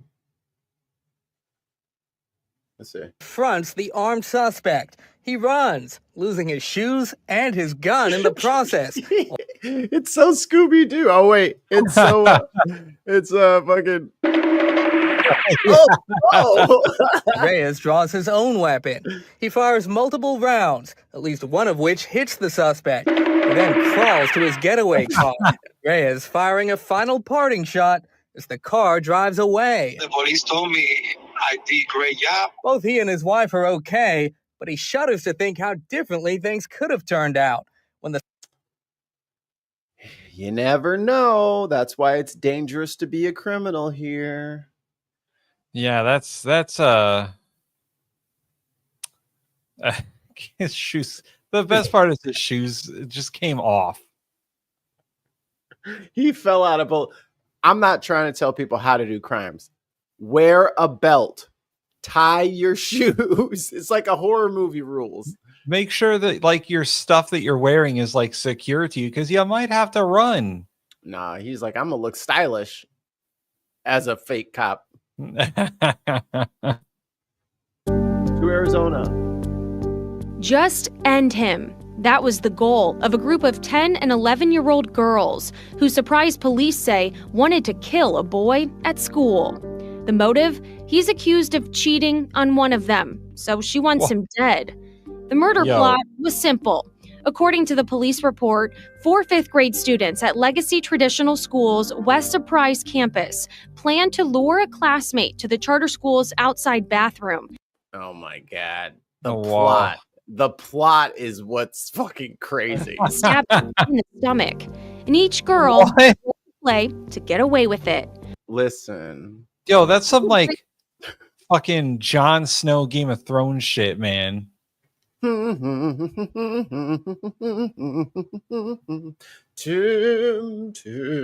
knife. Another would forge a suicide note to make it seem like he took his own life. They're out here planting evidence.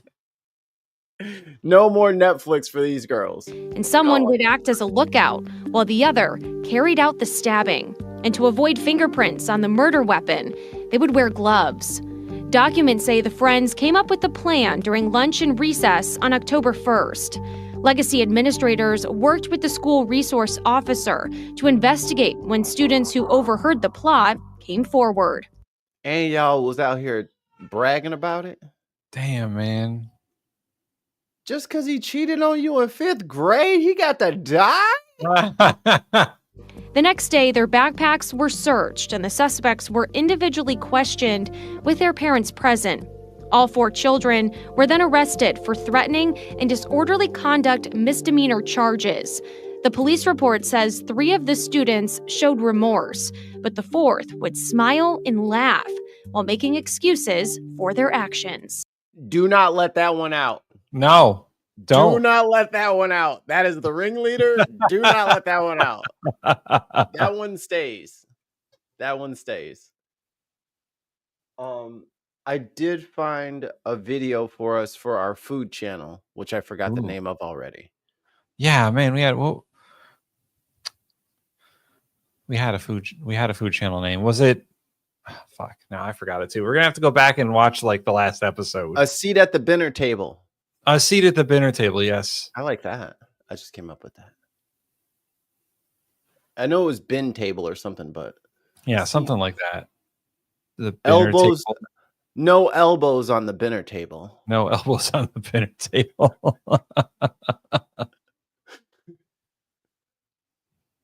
And we could be like the showtime is like, oh, dinner time is blank and blank o'clock. It's dinner time. It's a dinner time. Actually, dinner time is not bad.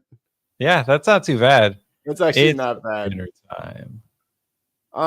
For all the people who tell me that I overreact, here you go. An emotional day for Sejun Park. After 48 years in the United States, the decorated Army veteran deported himself to South Korea. Some final hugs with his kids, parents. Oh, you heard that right. Deported himself? Aunts and friends, not knowing when he'll see them again. We caught up with Park before his flight. This really kills me that I just have to drop everything and leave like this.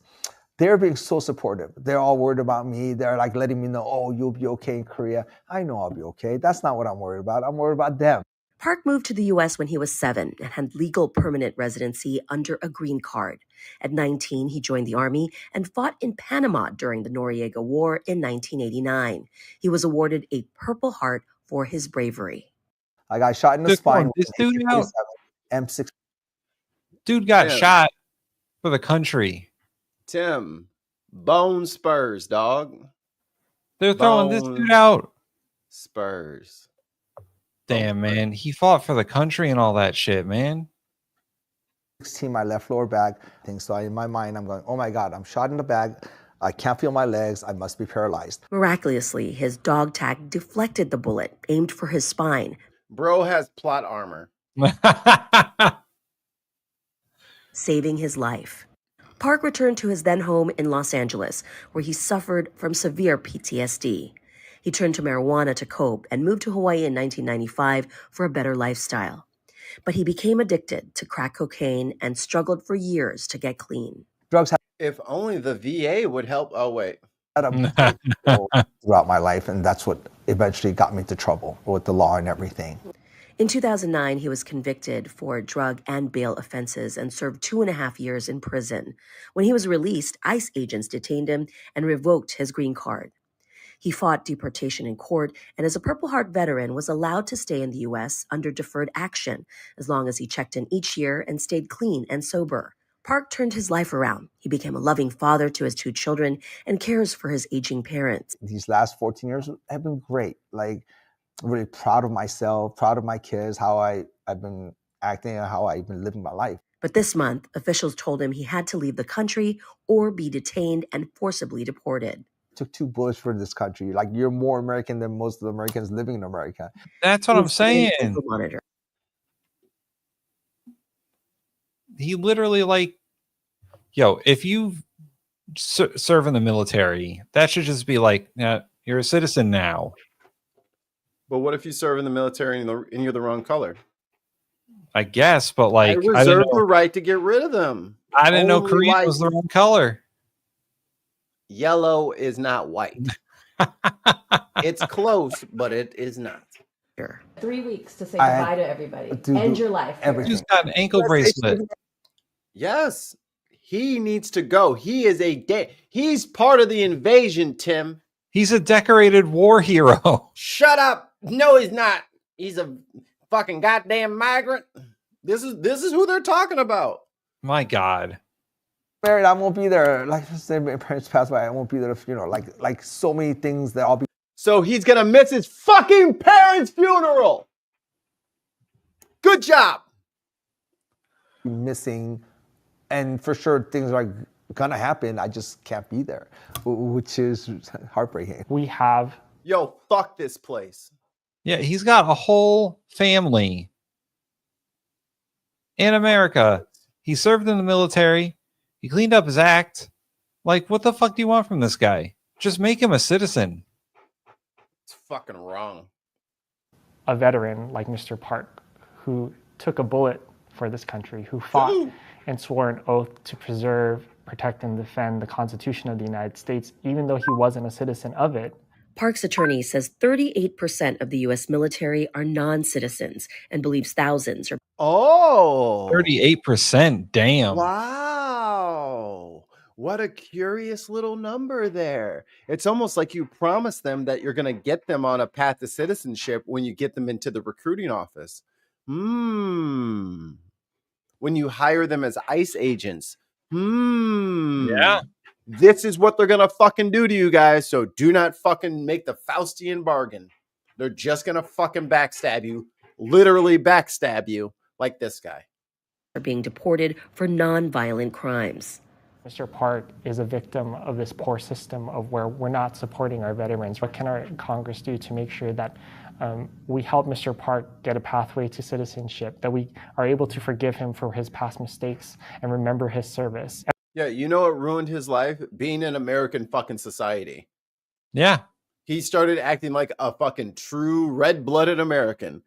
Got hooked on drugs and got in trouble with crime, just like all the other Americans do.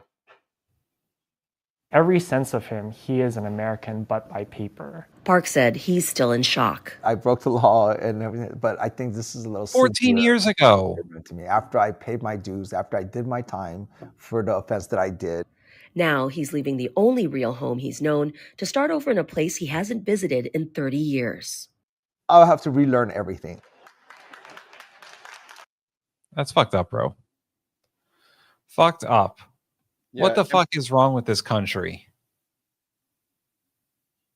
Yeah, our problem is our empathy, right? No, yeah, that's our problem. I got another one for you, Mikey. Okie dokie. This just came through, and I'll enhance here so people can actually read it. Control scroll. There you go. The president is suggesting that he would arrest Democratic New York City mayoral candidate if he prevents ICE from carrying out deportations. Trump was asked for his response to the New York State Assemblyman's comments about preventing ICE agents from carrying out deportations. He said, well, then we'll just have to arrest him. Do it. And Trump also said that he should be very careful. Mom Donnie's not the only one that should be very careful. Yeah? You can easily get yourself 25th Amendmentized. Here we go. Oh, and I didn't even see this one. Trump floats again deporting U.S. citizens. Like, I know this is a little bit sensationalist news. These are things that Trump just fucking says sometimes because he's brain dead. But this is the president of the United States. Shouldn't be talking like that. It's not presidential. Right. Many of them born in our country. I think we ought to get them the hell out of here, too. You want to know the truth, so maybe that'll be the next job we'll work together on. And then the president raised the idea before and again of ending automatic birthright citizenship given to us by the 14th Amendment. And the thing is, like, this is the rantings of a brain dead racist. And the fact that all the rest of these accomplished lawyers and Congress people are just going right along with this fucking sundowning bigot because they think that they're gonna get something out of. Like, okay, yeah, keep dreaming, keep fucking dreaming. Check this out. Oh, where is it? Look at this. Ready for adventure this summer? If you're heading to southern Utah, a warning. Bro, this shit is the most like new fear unlocked. From the local sheriff's office after a video showing a near miss goes viral. Hello, I'm Fox 13 News anchor Amy Nay talking to the Kane County Sheriff's Office and their search and rescue team about so many different calls they're getting going into their popular attractions. They say, just a reminder, come on, lady. This area is dangerous, a lot of tough terrain, and be prepared for those conditions. Terrifying moments caught on camera recently. Yo, they're like, cool, a waterfall and a pool. Let's go swimming, brother. And then the fucking orbital strike comes in. Terrifying moments caught on Holy camera shit. recently at the Lower Calf Creek Falls and Grand Staircase Escalante National Monument in Garfield County. We deal with that, with those kind of Someone called situations. in a mortar strike. Yeah. Video that's gone viral and prompted a warning from authorities in neighboring Kane County. We've seen a huge uptick in visitation here in Kane County over the last. Nah, dog. I'm not trying to get y'all wrap up. Show me that clip on a loop. What the fuck?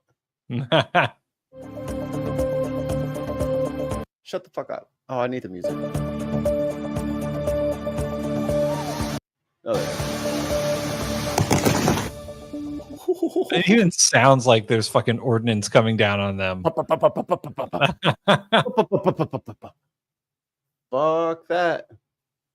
Keep an eye out for fucking falling rocks, guys. God damn. I ain't swimming near no waterfalls. I would love to swim under a waterfall. Now I'm not so sure. Now I'm gonna have to think about it. Oh my god, the short is playing somewhere and the music won't stop. My brain.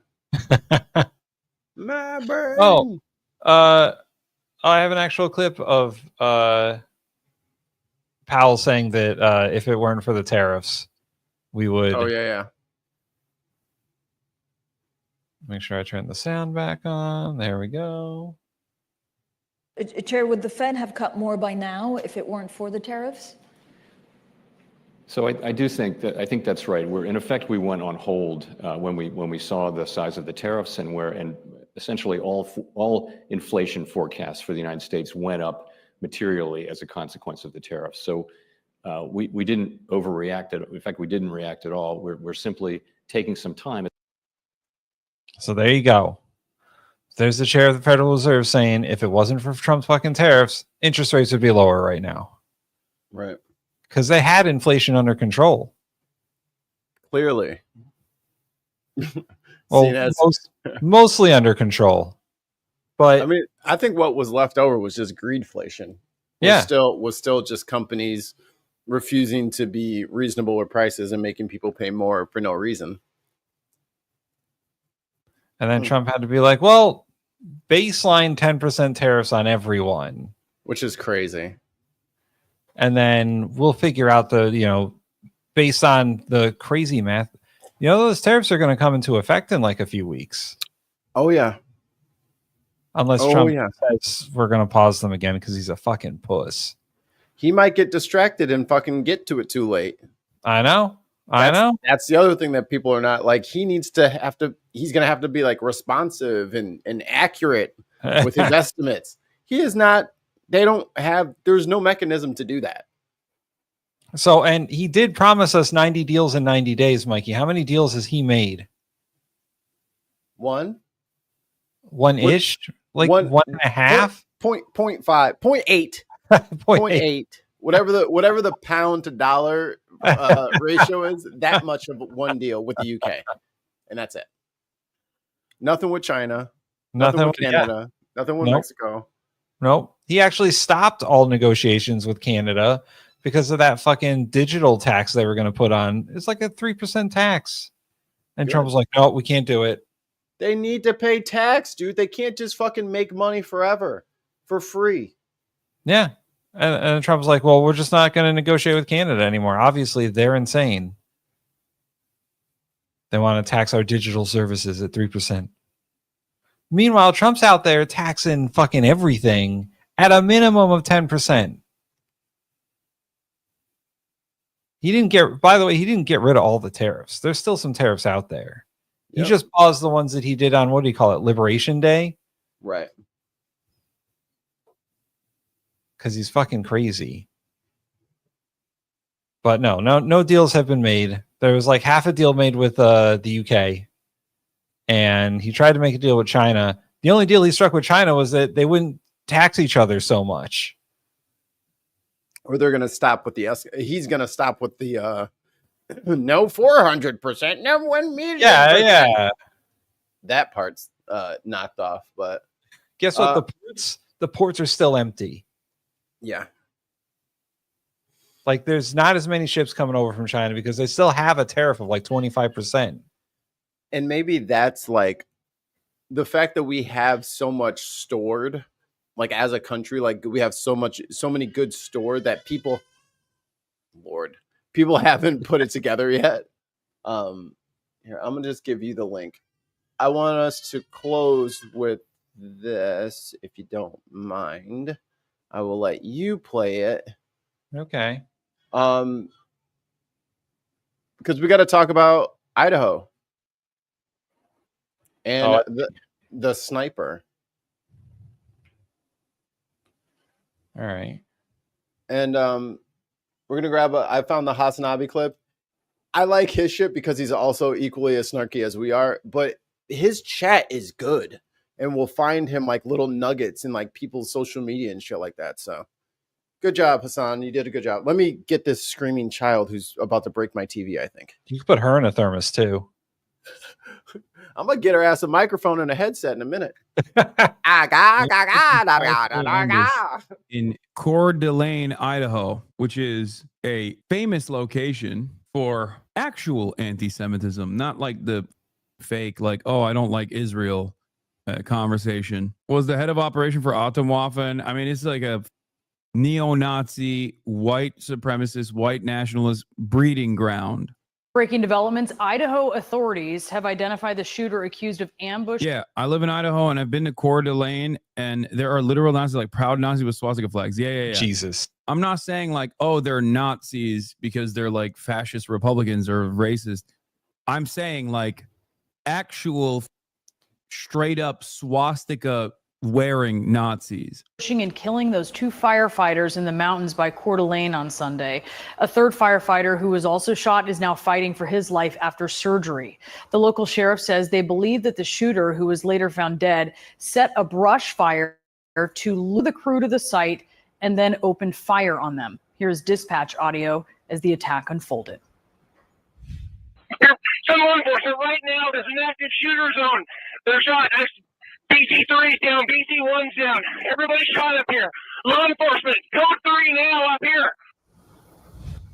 CNN's Mark Morales is here now with breaking details on this. Mark, what are you learning about the suspect? Well, Brianna, we now know who law enforcement thinks did this shooting, and they've identified Wes Raleigh, 20 years old. He's from the Idaho area. And as you know, the identification in this kind of a situation is very, very important because now investigators can take that full court press and really try to figure out what the motive here was. They could do search warrants on his home or places of business. I mean, my instant speculation when I heard where this happened was that, oh, this is 100% not like an Iranian sleeper cell or anything like that the media can even present, and very much the type of person that does engage in the anti-Semitic violence, the neo-Nazis. As soon as I heard Idaho, I was like, there is 0% chance this is an Iranian sleeper cell. This is 100%. I mean, I don't know the details. But I do like he's like, oh, I'll play back the tape where I said the thing that I was right about. His editor is good. I suspect it's it's Aryan Nation activities, right? Like that seems like a Aryan Nation ass move. Down to like shooting firefighters. This isn't even like Groyper shit. This is like OG Aryan Nation shit. What the it was a Groyper, but it turns out, and I thought initially there's no way that this is like a 20-year-old, given where this happened and the significance of the area, I thought it wouldn't be like a 20-year-old, but like a 45-year-old, former military. Because that's usually the profile of this type of activity. This is like Seems old logical. school white supremacist, Aryan nation type activity. Turns out it is a 20-year-old. Business, or they could even talk to loved ones. Here, kind of scrub people that through. he knew. I think it's Anything towards the middle of the end, or they get into more stuff about. Keep going.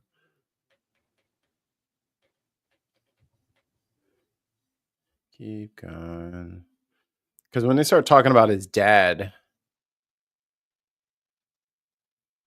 Shotgun nearby and flames closing in on his body. Police said Rowley appears to have died by suicide. Rowley's motives remain unclear Monday. Kootenai County Sheriff Bob Norris said no manifesto has been found so far. He noted that Rowley was once wanted to be a firefighter. We don't know if there's a nexus between that and what happened yesterday, he said, adding that investigators have not found any record of Rowley applying to any local fire agencies. Rowley had family in Priest River, according to KCSO. He did grow up in an arborist family and they climbed trees, Norris said. Rowley's grandfather, Dale Rowley, told KXLY-TV that his grandson was an avid hiker. Huh? It's just little assholes up in a tree sniping at people. Yeah. Who worked for the company and was interested in forestry. For Sunday's attack, Rowley had 5 very minor interactions with local law enforcement, including 2 interactions with Coeur d'Alene police and 3 with sheriff's deputies. Norris said that the interactions occurred after community members called in welfare checks while Rowley's vehicle was parked on private property. Rowley was cooperative during his past contacts with law enforcement. Norris said he had no criminal history in Idaho or the 2 other states where he resided. Yeah, we can get through that. Keep going. Just use your mouse because it's like you'll see like pictures of the dad and shit. There we go.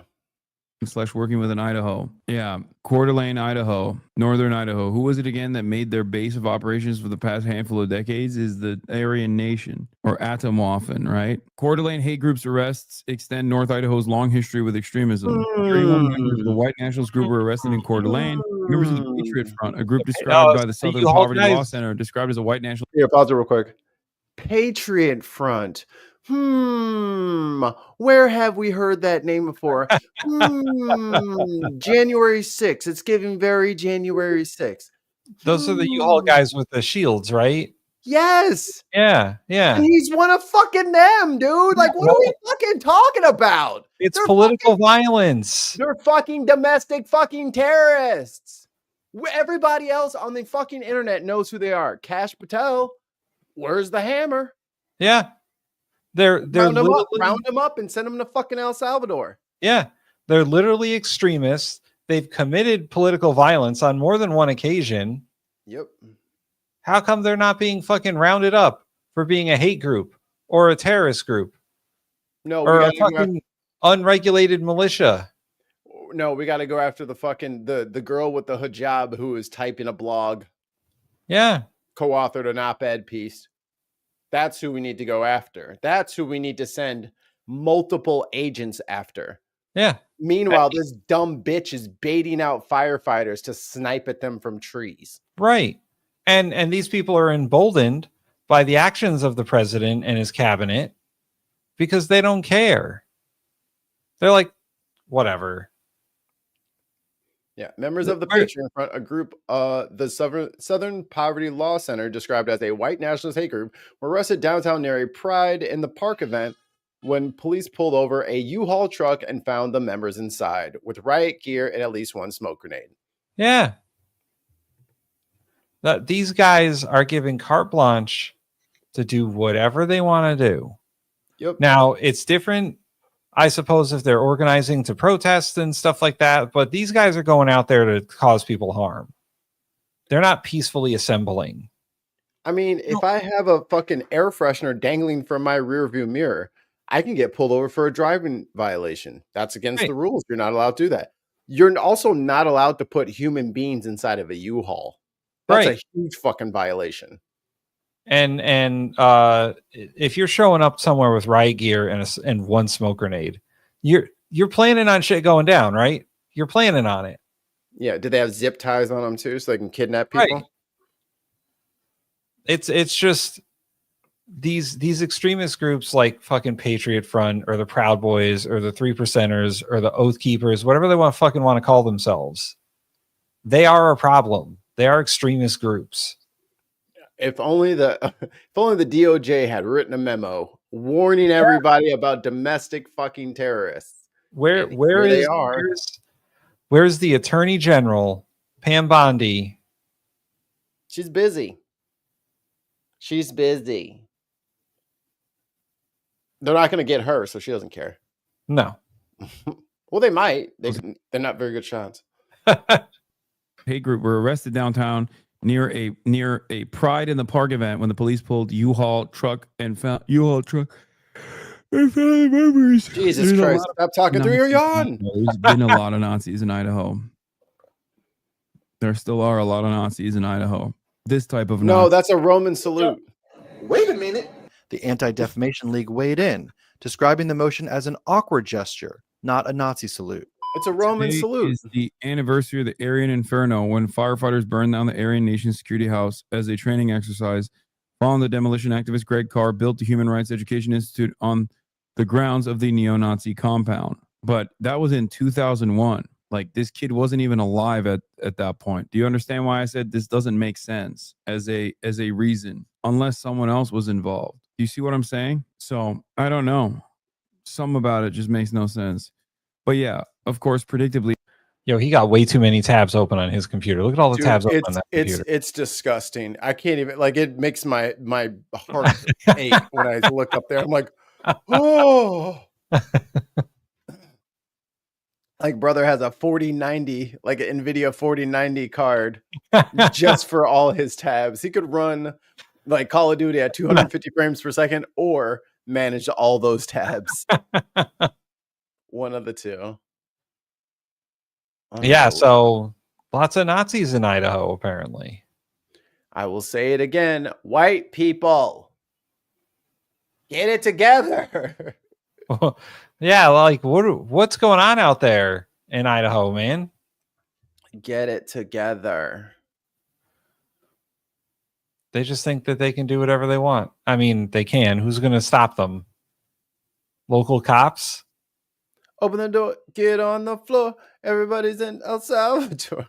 Yeah, you want homegrowns? They're homegrown. Yeah, deport those guys. Deport them. For being criminals. They want to be fucking badasses with rifles and all shit. Send them to Afghanistan. Let's see how it goes then. That's a lot of tabs to have open on your phone. Damn. Kate, stop it right now. I do that too sometimes. If you have an iPhone, because if you every time you search something, it pops open in a new tab. And if you don't keep an eye on it, I've been in triple digits before. I'm like, oh my God. Oh, there's no quick way to close them all. No, there's not. There's not. You got to go through each one. At least on the Android phones, you can just like whatever app it is, whether it's Explorer or whatever, or Firefox or whatever, you can just like swipe it and close them all immediately. I can close the application, but the tabs will remain. Like they'll come back. No. Yeah. On my phone, it'll break down to like, here's all the tabs, and you can like choose to like close them all. Yeah. Yeah. All or nothing over here. Yeah. Or you can do them individually, but that's too taxing on my brain to do that. In the UK, Kate Smith in the chat says, in the UK, they arrested no monarchy protesters for having zip ties for their posters. That was during the King's fancy dress party, for fuck's sake. I mean, these are the dudes who were going through the offices on January 6th. These are the guys who were like moving in a column through the crowd with zip ties on their back. And like, that's who this is. That was the Oath Keepers, I think. But these paramilitary groups who are white supremacists, neo-Nazis, like American History X didn't teach y'all motherfuckers shit. Like no one learned a fucking word. No one gleaned any lessons from that movie. I'd go to Tabapalooza. Listen, Kate, I get it. You don't want to know how many emails are in my primary email. That's not important. It's a lot. That's not It's true. a lot. It's thousands that I can't get to it. Both murdered firefighters were white and were battalion chiefs responding to a fucking brush fire. Yeah, that dude started Mm-hmm. to lure them. Like that is the definition of terrorism. I just stuck my phone in the sink and buy a new phone when I get too many tabs open. I'm with you. Fuck this phone. So everybody be careful out there and be safe. Yeah. Don't take any unnecessary risks, because the people that we are unfortunately sharing the country with don't care about anything. Don't go to Idaho. Yeah. Just ignore the whole state altogether. There's no reason to go there. And some longtime Bin Podcast Network fans may remember that we have some friends out there. I did check on our friends out in Idaho, and they are doing just fine. This is apparently way up near the Canadian border, so it wasn't near them. No, Kate, no. 148,000 emails? Look, it bees like that sometimes, Tim. I got like 10,000. Do I have to? All right, I'll look. I've been doing better. If you put together like the primary inbox with the promotions and the social inbox, it's about 10,000. Can you see? All right, let's see. Oh, let me turn my brightness down. My eyes. Oh, that's a lot. Focus. It's 6 digits, right? Or 5 digits? It looks It's 5 coming. It's coming. Hold on. 25,000.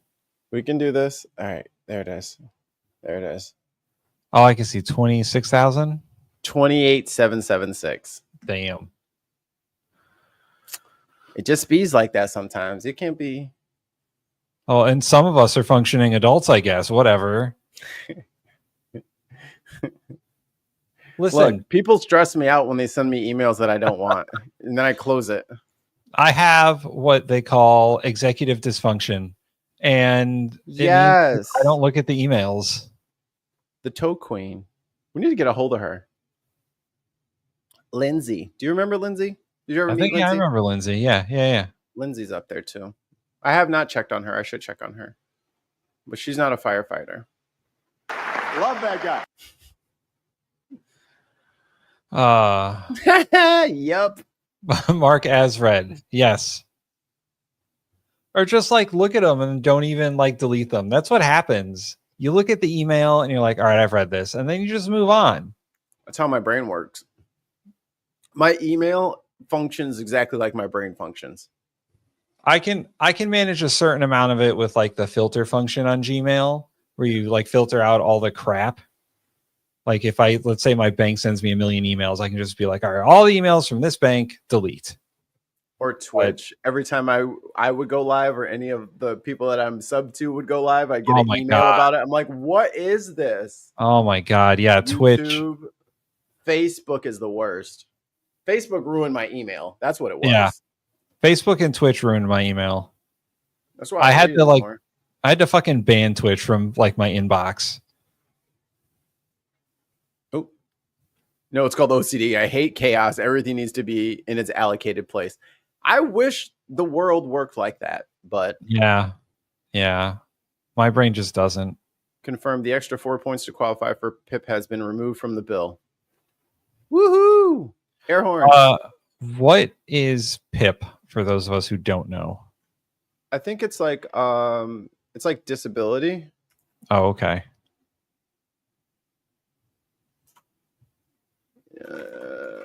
I'm getting a definition. Because I unfortunately I don't understand what PIP is. Personal independence payment. Okay. Can help with extra living costs if you have both a long-term physical or mental health condition or disability. I see. So it's like Medicaid. Yeah.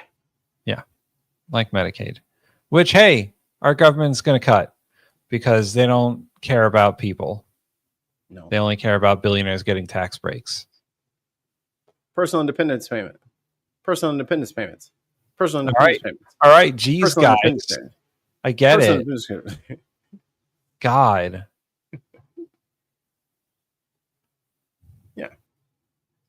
So like if you need to put a ramp onto your house. Yeah. Because you're the PIP will pay for it. Mm-hmm. Well, that's good. Yeah, that's kind of like Medicaid.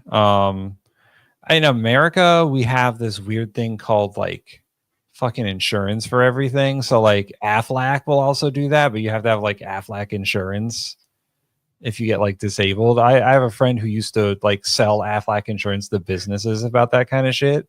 That's funny. And like it's such a fucking grift. Yep.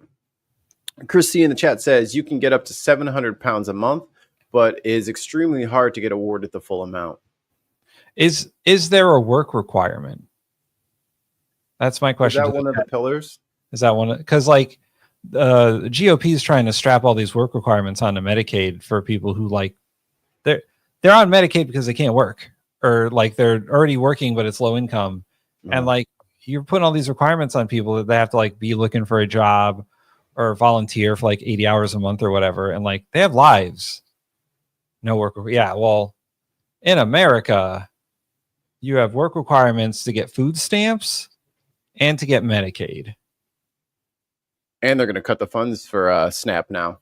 Yeah, they're going to put it all in the states. These states are going to fucking crumble.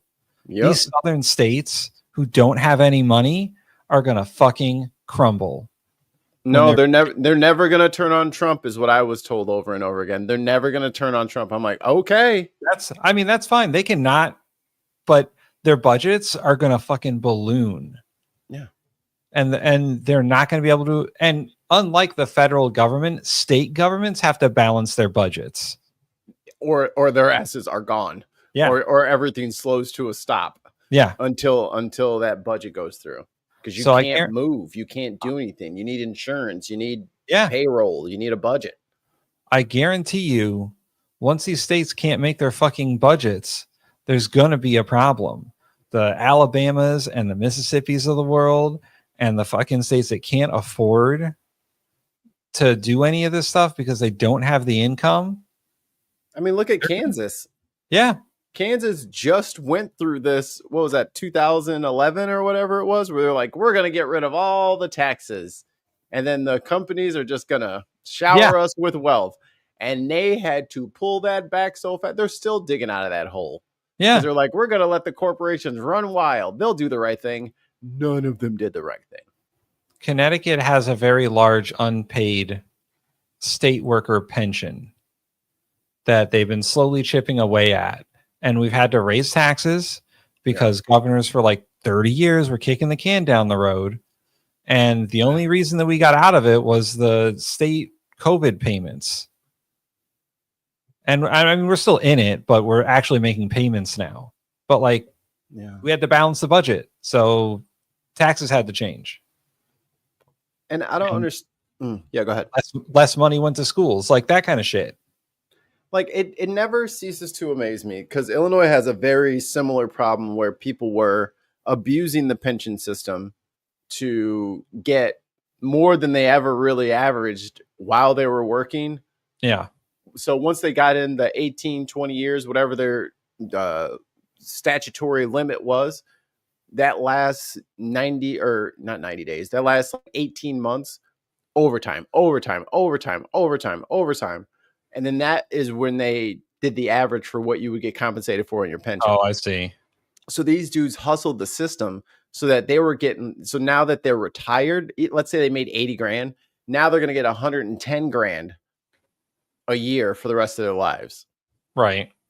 And then like the wife is doing it and the husband's doing it.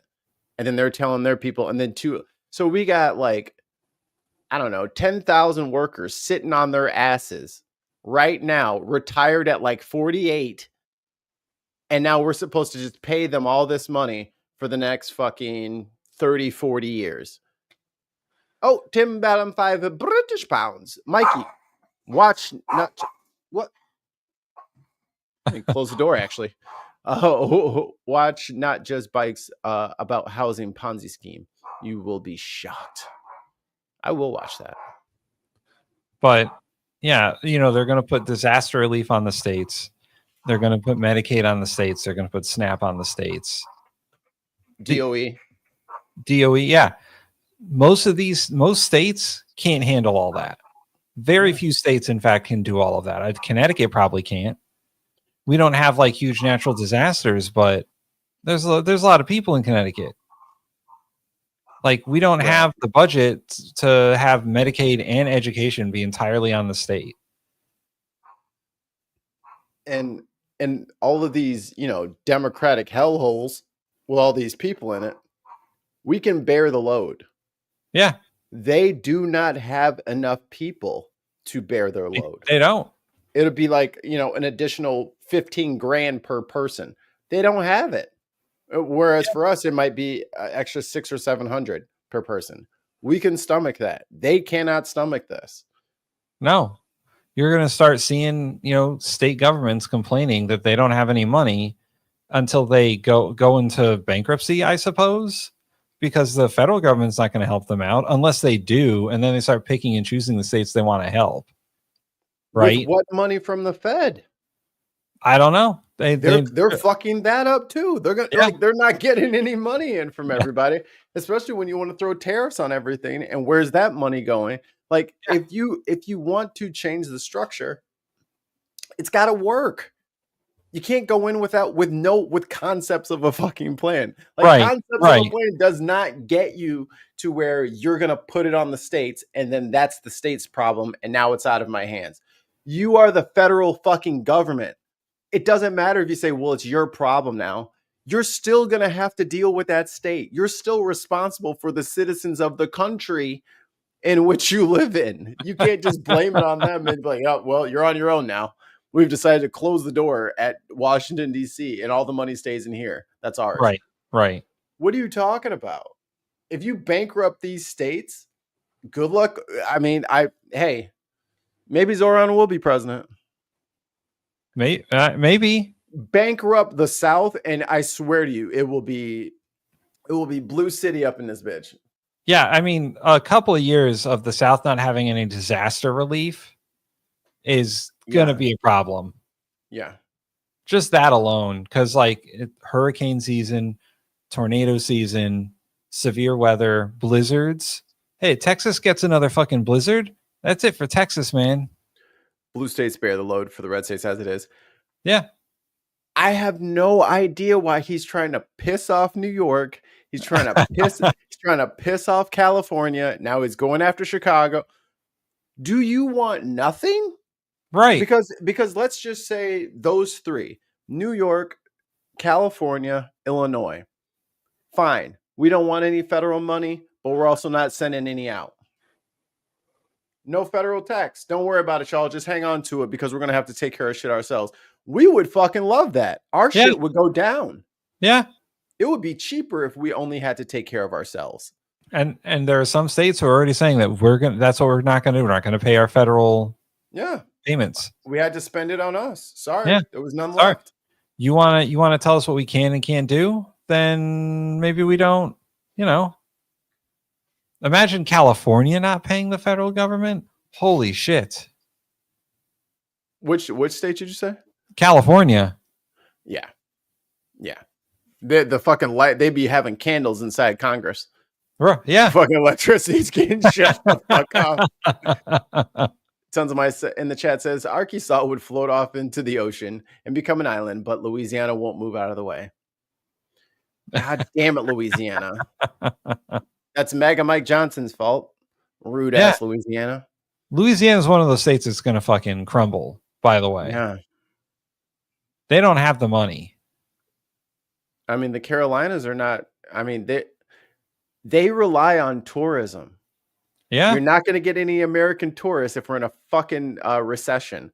And internationally, everyone is petrified to fucking come here. So all of the coastal southern areas are going to dry up. Yeah. And there's no workers anymore. So the fields are going to dry up. This is what you want to happen? So it is technically illegal for a state to secede from the union. Mm-hmm. However, what are they going to do?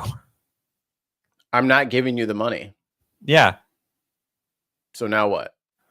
Like, if you don't give them the money, what are they going to do? Like, I spent it. I spent it already. Sorry. I'm irresponsible. Obviously, Trump has no qualms about sending the military because he already did that in LA. But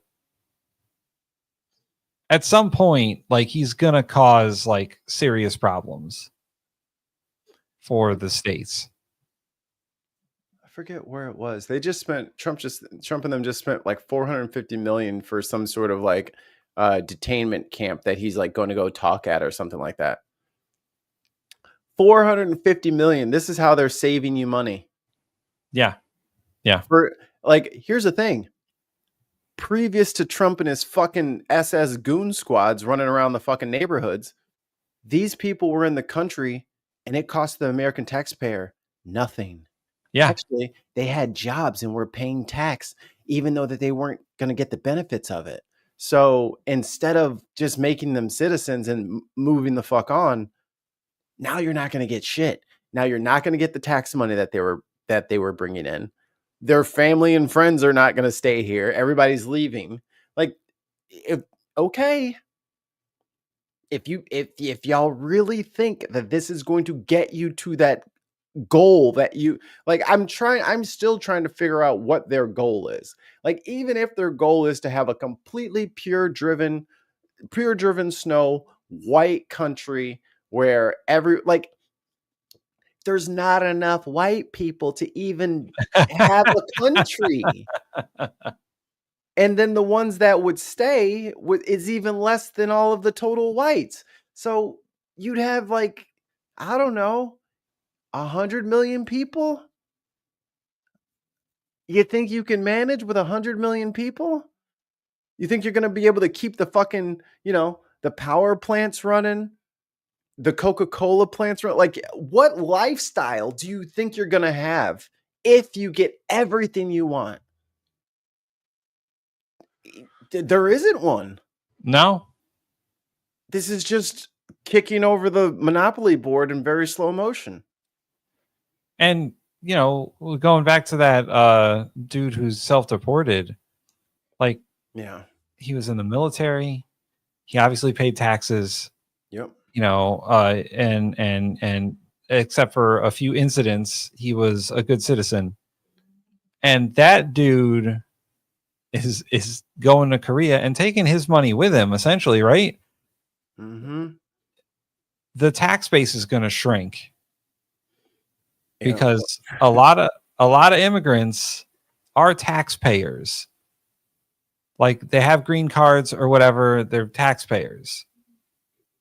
And you're throwing them out of the country. And guess what? Country's going to have less money. Well, Tim, that's why they're raising taxes on corporations. Well, Mikey, they're not doing that. What? They're not. They're not. They're actually. But that would make up. That would make up for the income that we're. Yeah, it would if they were smart, but they're not. They're dumb. They're very dumb. But what if we got tax revenue from the businesses, and then we wouldn't have to rely so much on immigrants paying taxes to help us float our fucking bills? Yeah. They don't. Here's the problem: all those businesses are run by people who have lots of money, and they don't want to give up their money. They're not going to have anywhere to spend their money. Yes. Yes. As Keith Olbermann said once, the rich are going to sit on their money no matter if the rest of the country starves. Yeah, they're going to smog that shit. Yeah. But and then we will buy up everything for cheap once everyone goes broke. All right. It's just, I don't know how to help them sometimes. And I feel like maybe that's my problem. Is just like, I always feel like I need to help. This isn't going to get them where they want to go. No, it's not. Their economics are wrong. It's not even like it's not helping me. And that's why I'm salty. Yeah. It's just, it doesn't work. Yeah. Like, this doesn't do this doesn't function. It doesn't do anything. We should find Irish Swede and bring him on the show as a guest one day and have him tell us exactly why their economics are terrible. Or have him give us a complicated report. A complicated report. And maybe we'll get a complicated report from our insider who can't talk about these things with because of the job they do. But maybe we'll get a report from somebody different. Maybe a totally separate person will send us. Well, I mean, maybe we could have this person on and talk about vague concepts and why those things are bad. Maybe. Because he does help us out from time to time understand economics and interest rates, and maybe he could tell us why the Fed didn't lower interest rates because of Trump. But yeah, no, I mean, even just from a politics perspective, and I think a bunch of the Republican senators saw this, which is why it took so long to do this. Mm-hmm. It's bad politics. They're going to get voted out. All of them. They're going to get. If Elon Musk is saying, I'm going to throw all my money at you, that's a problem, even though it's Elon Musk.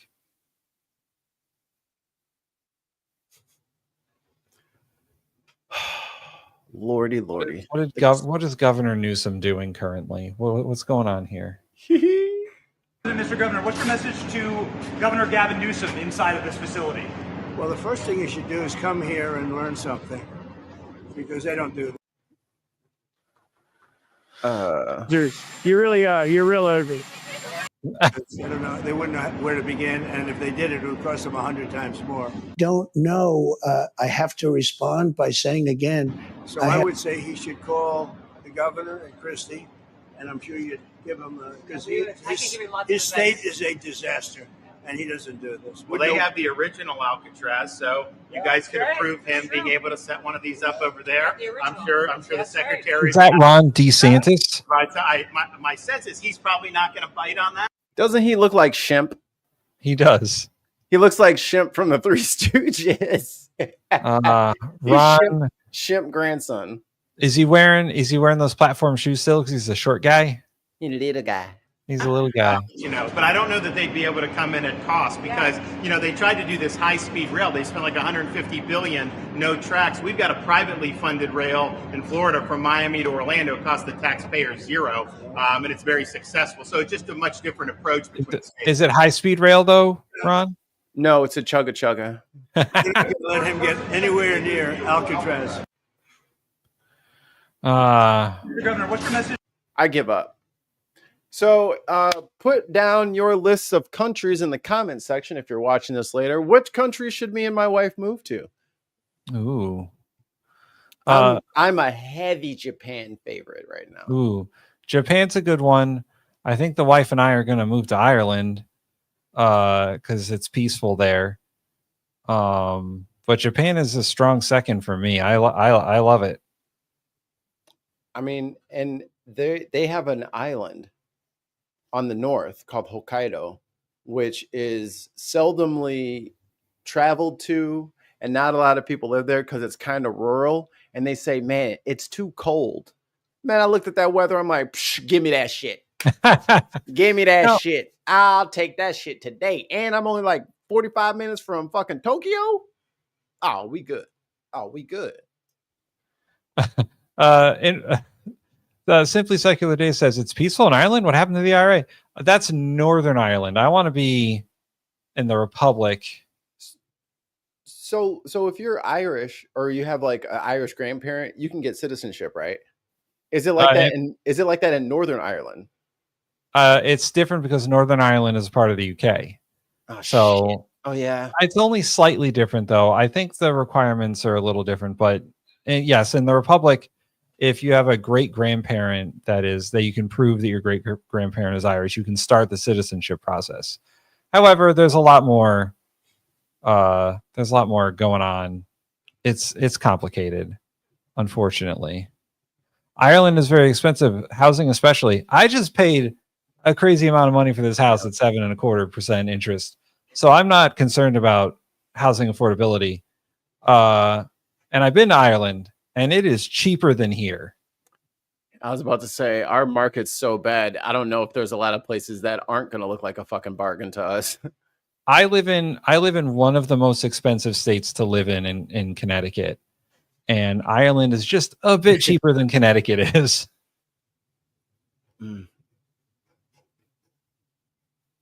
If I have to move country, I'd move to Norway. It's familiar with language. Yeah, we had our Norwegian correspondent hasn't been on in a while, but Shartan is from Norway, but he lives in Sweden. Yeah, let's all shack up with Shartan. I mean, we only get sunlight 3 days a year, but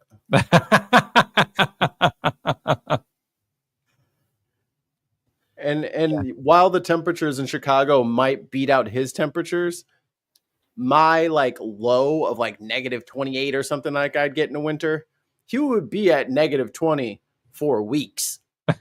Like it's different. I think that's the good part about Ireland. Like they don't have like extreme high or low temperatures. It's always kind of like between 40 and like 75. That's what you get for the most part.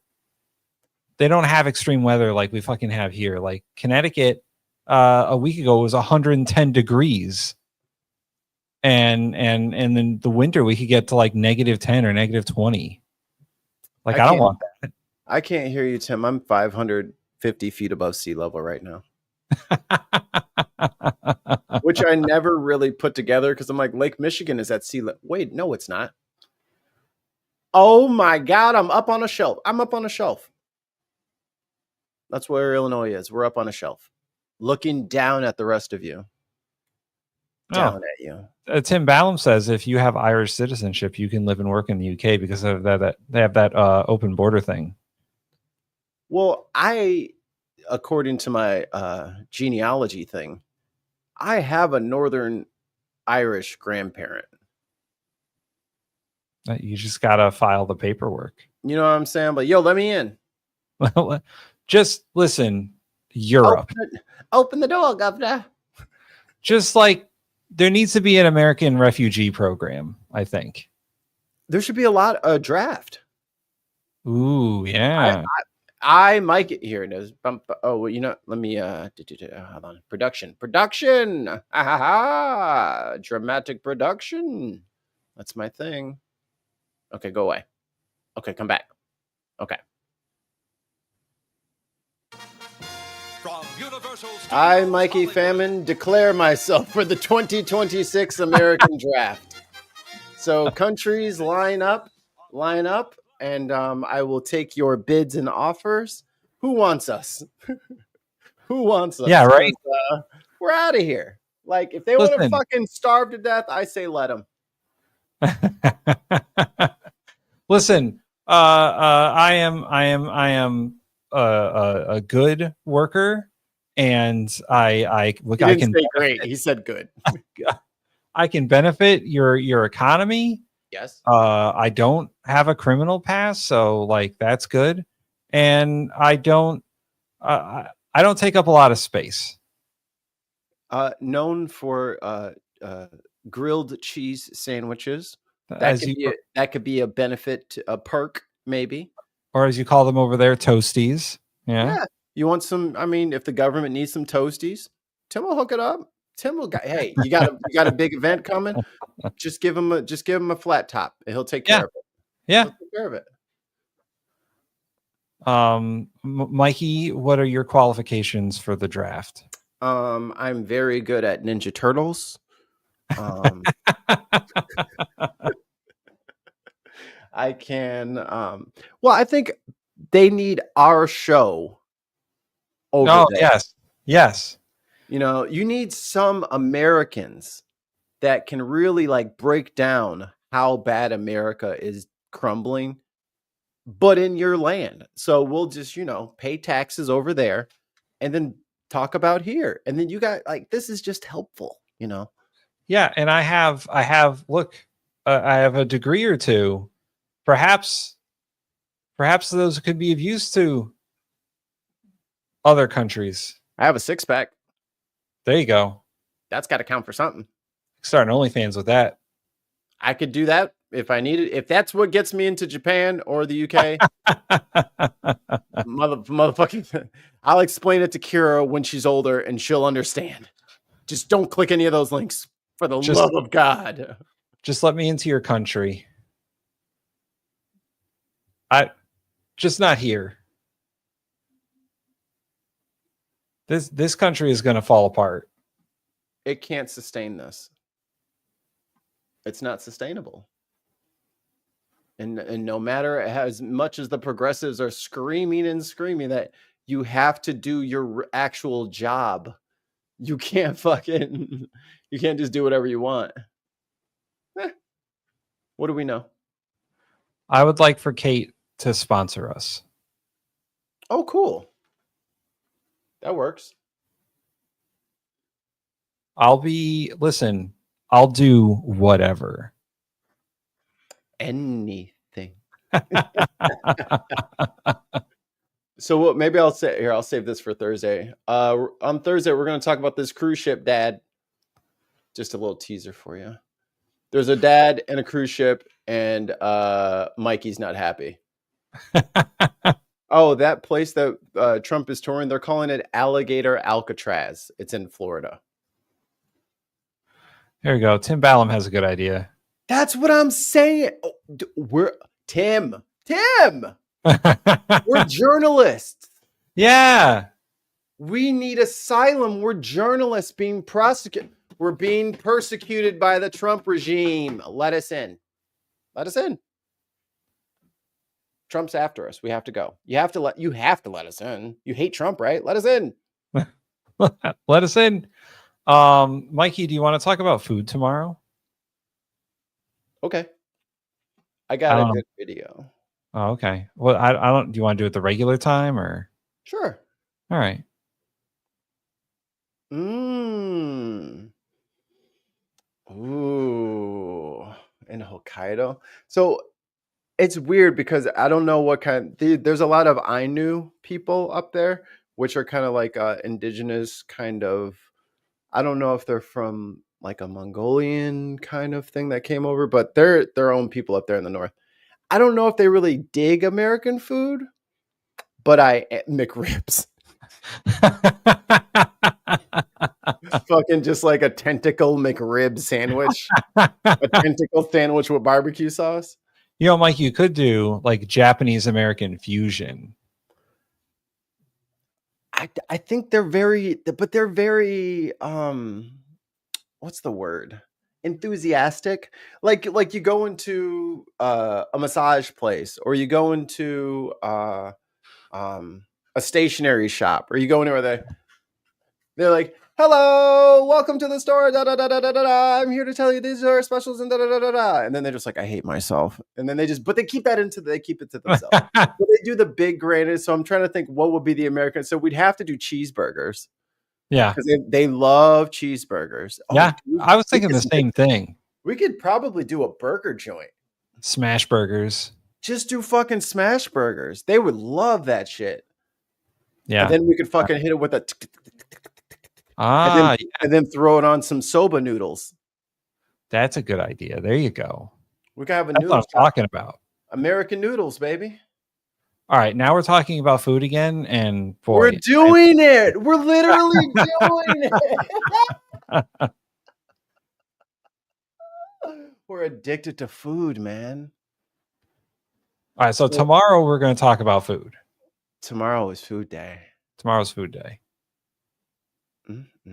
I'll have something. Oh,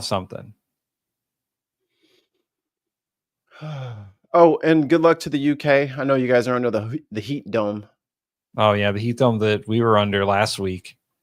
It's made it over there. Be careful, y'all. It's hot out there. Drink water. Drink water, not coffee, not milk, not juice. You can drink that stuff too. Not tea. Don't drink tea. Drink water. Wasabi burger. Yo, what if we did a wing shop? Like no shit, dude. Wing shops are the easiest fucking restaurants to have. They are. Deep fryer, set of bowls. Yeah. Literally that's it.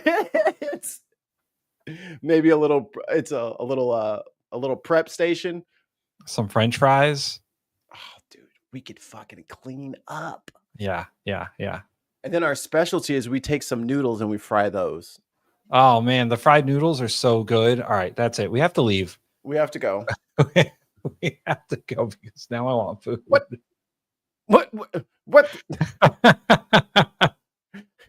What?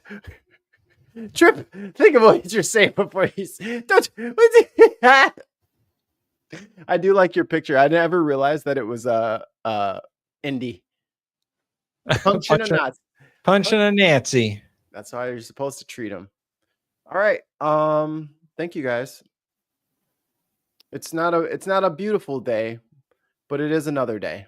Yeah. So like and subscribe.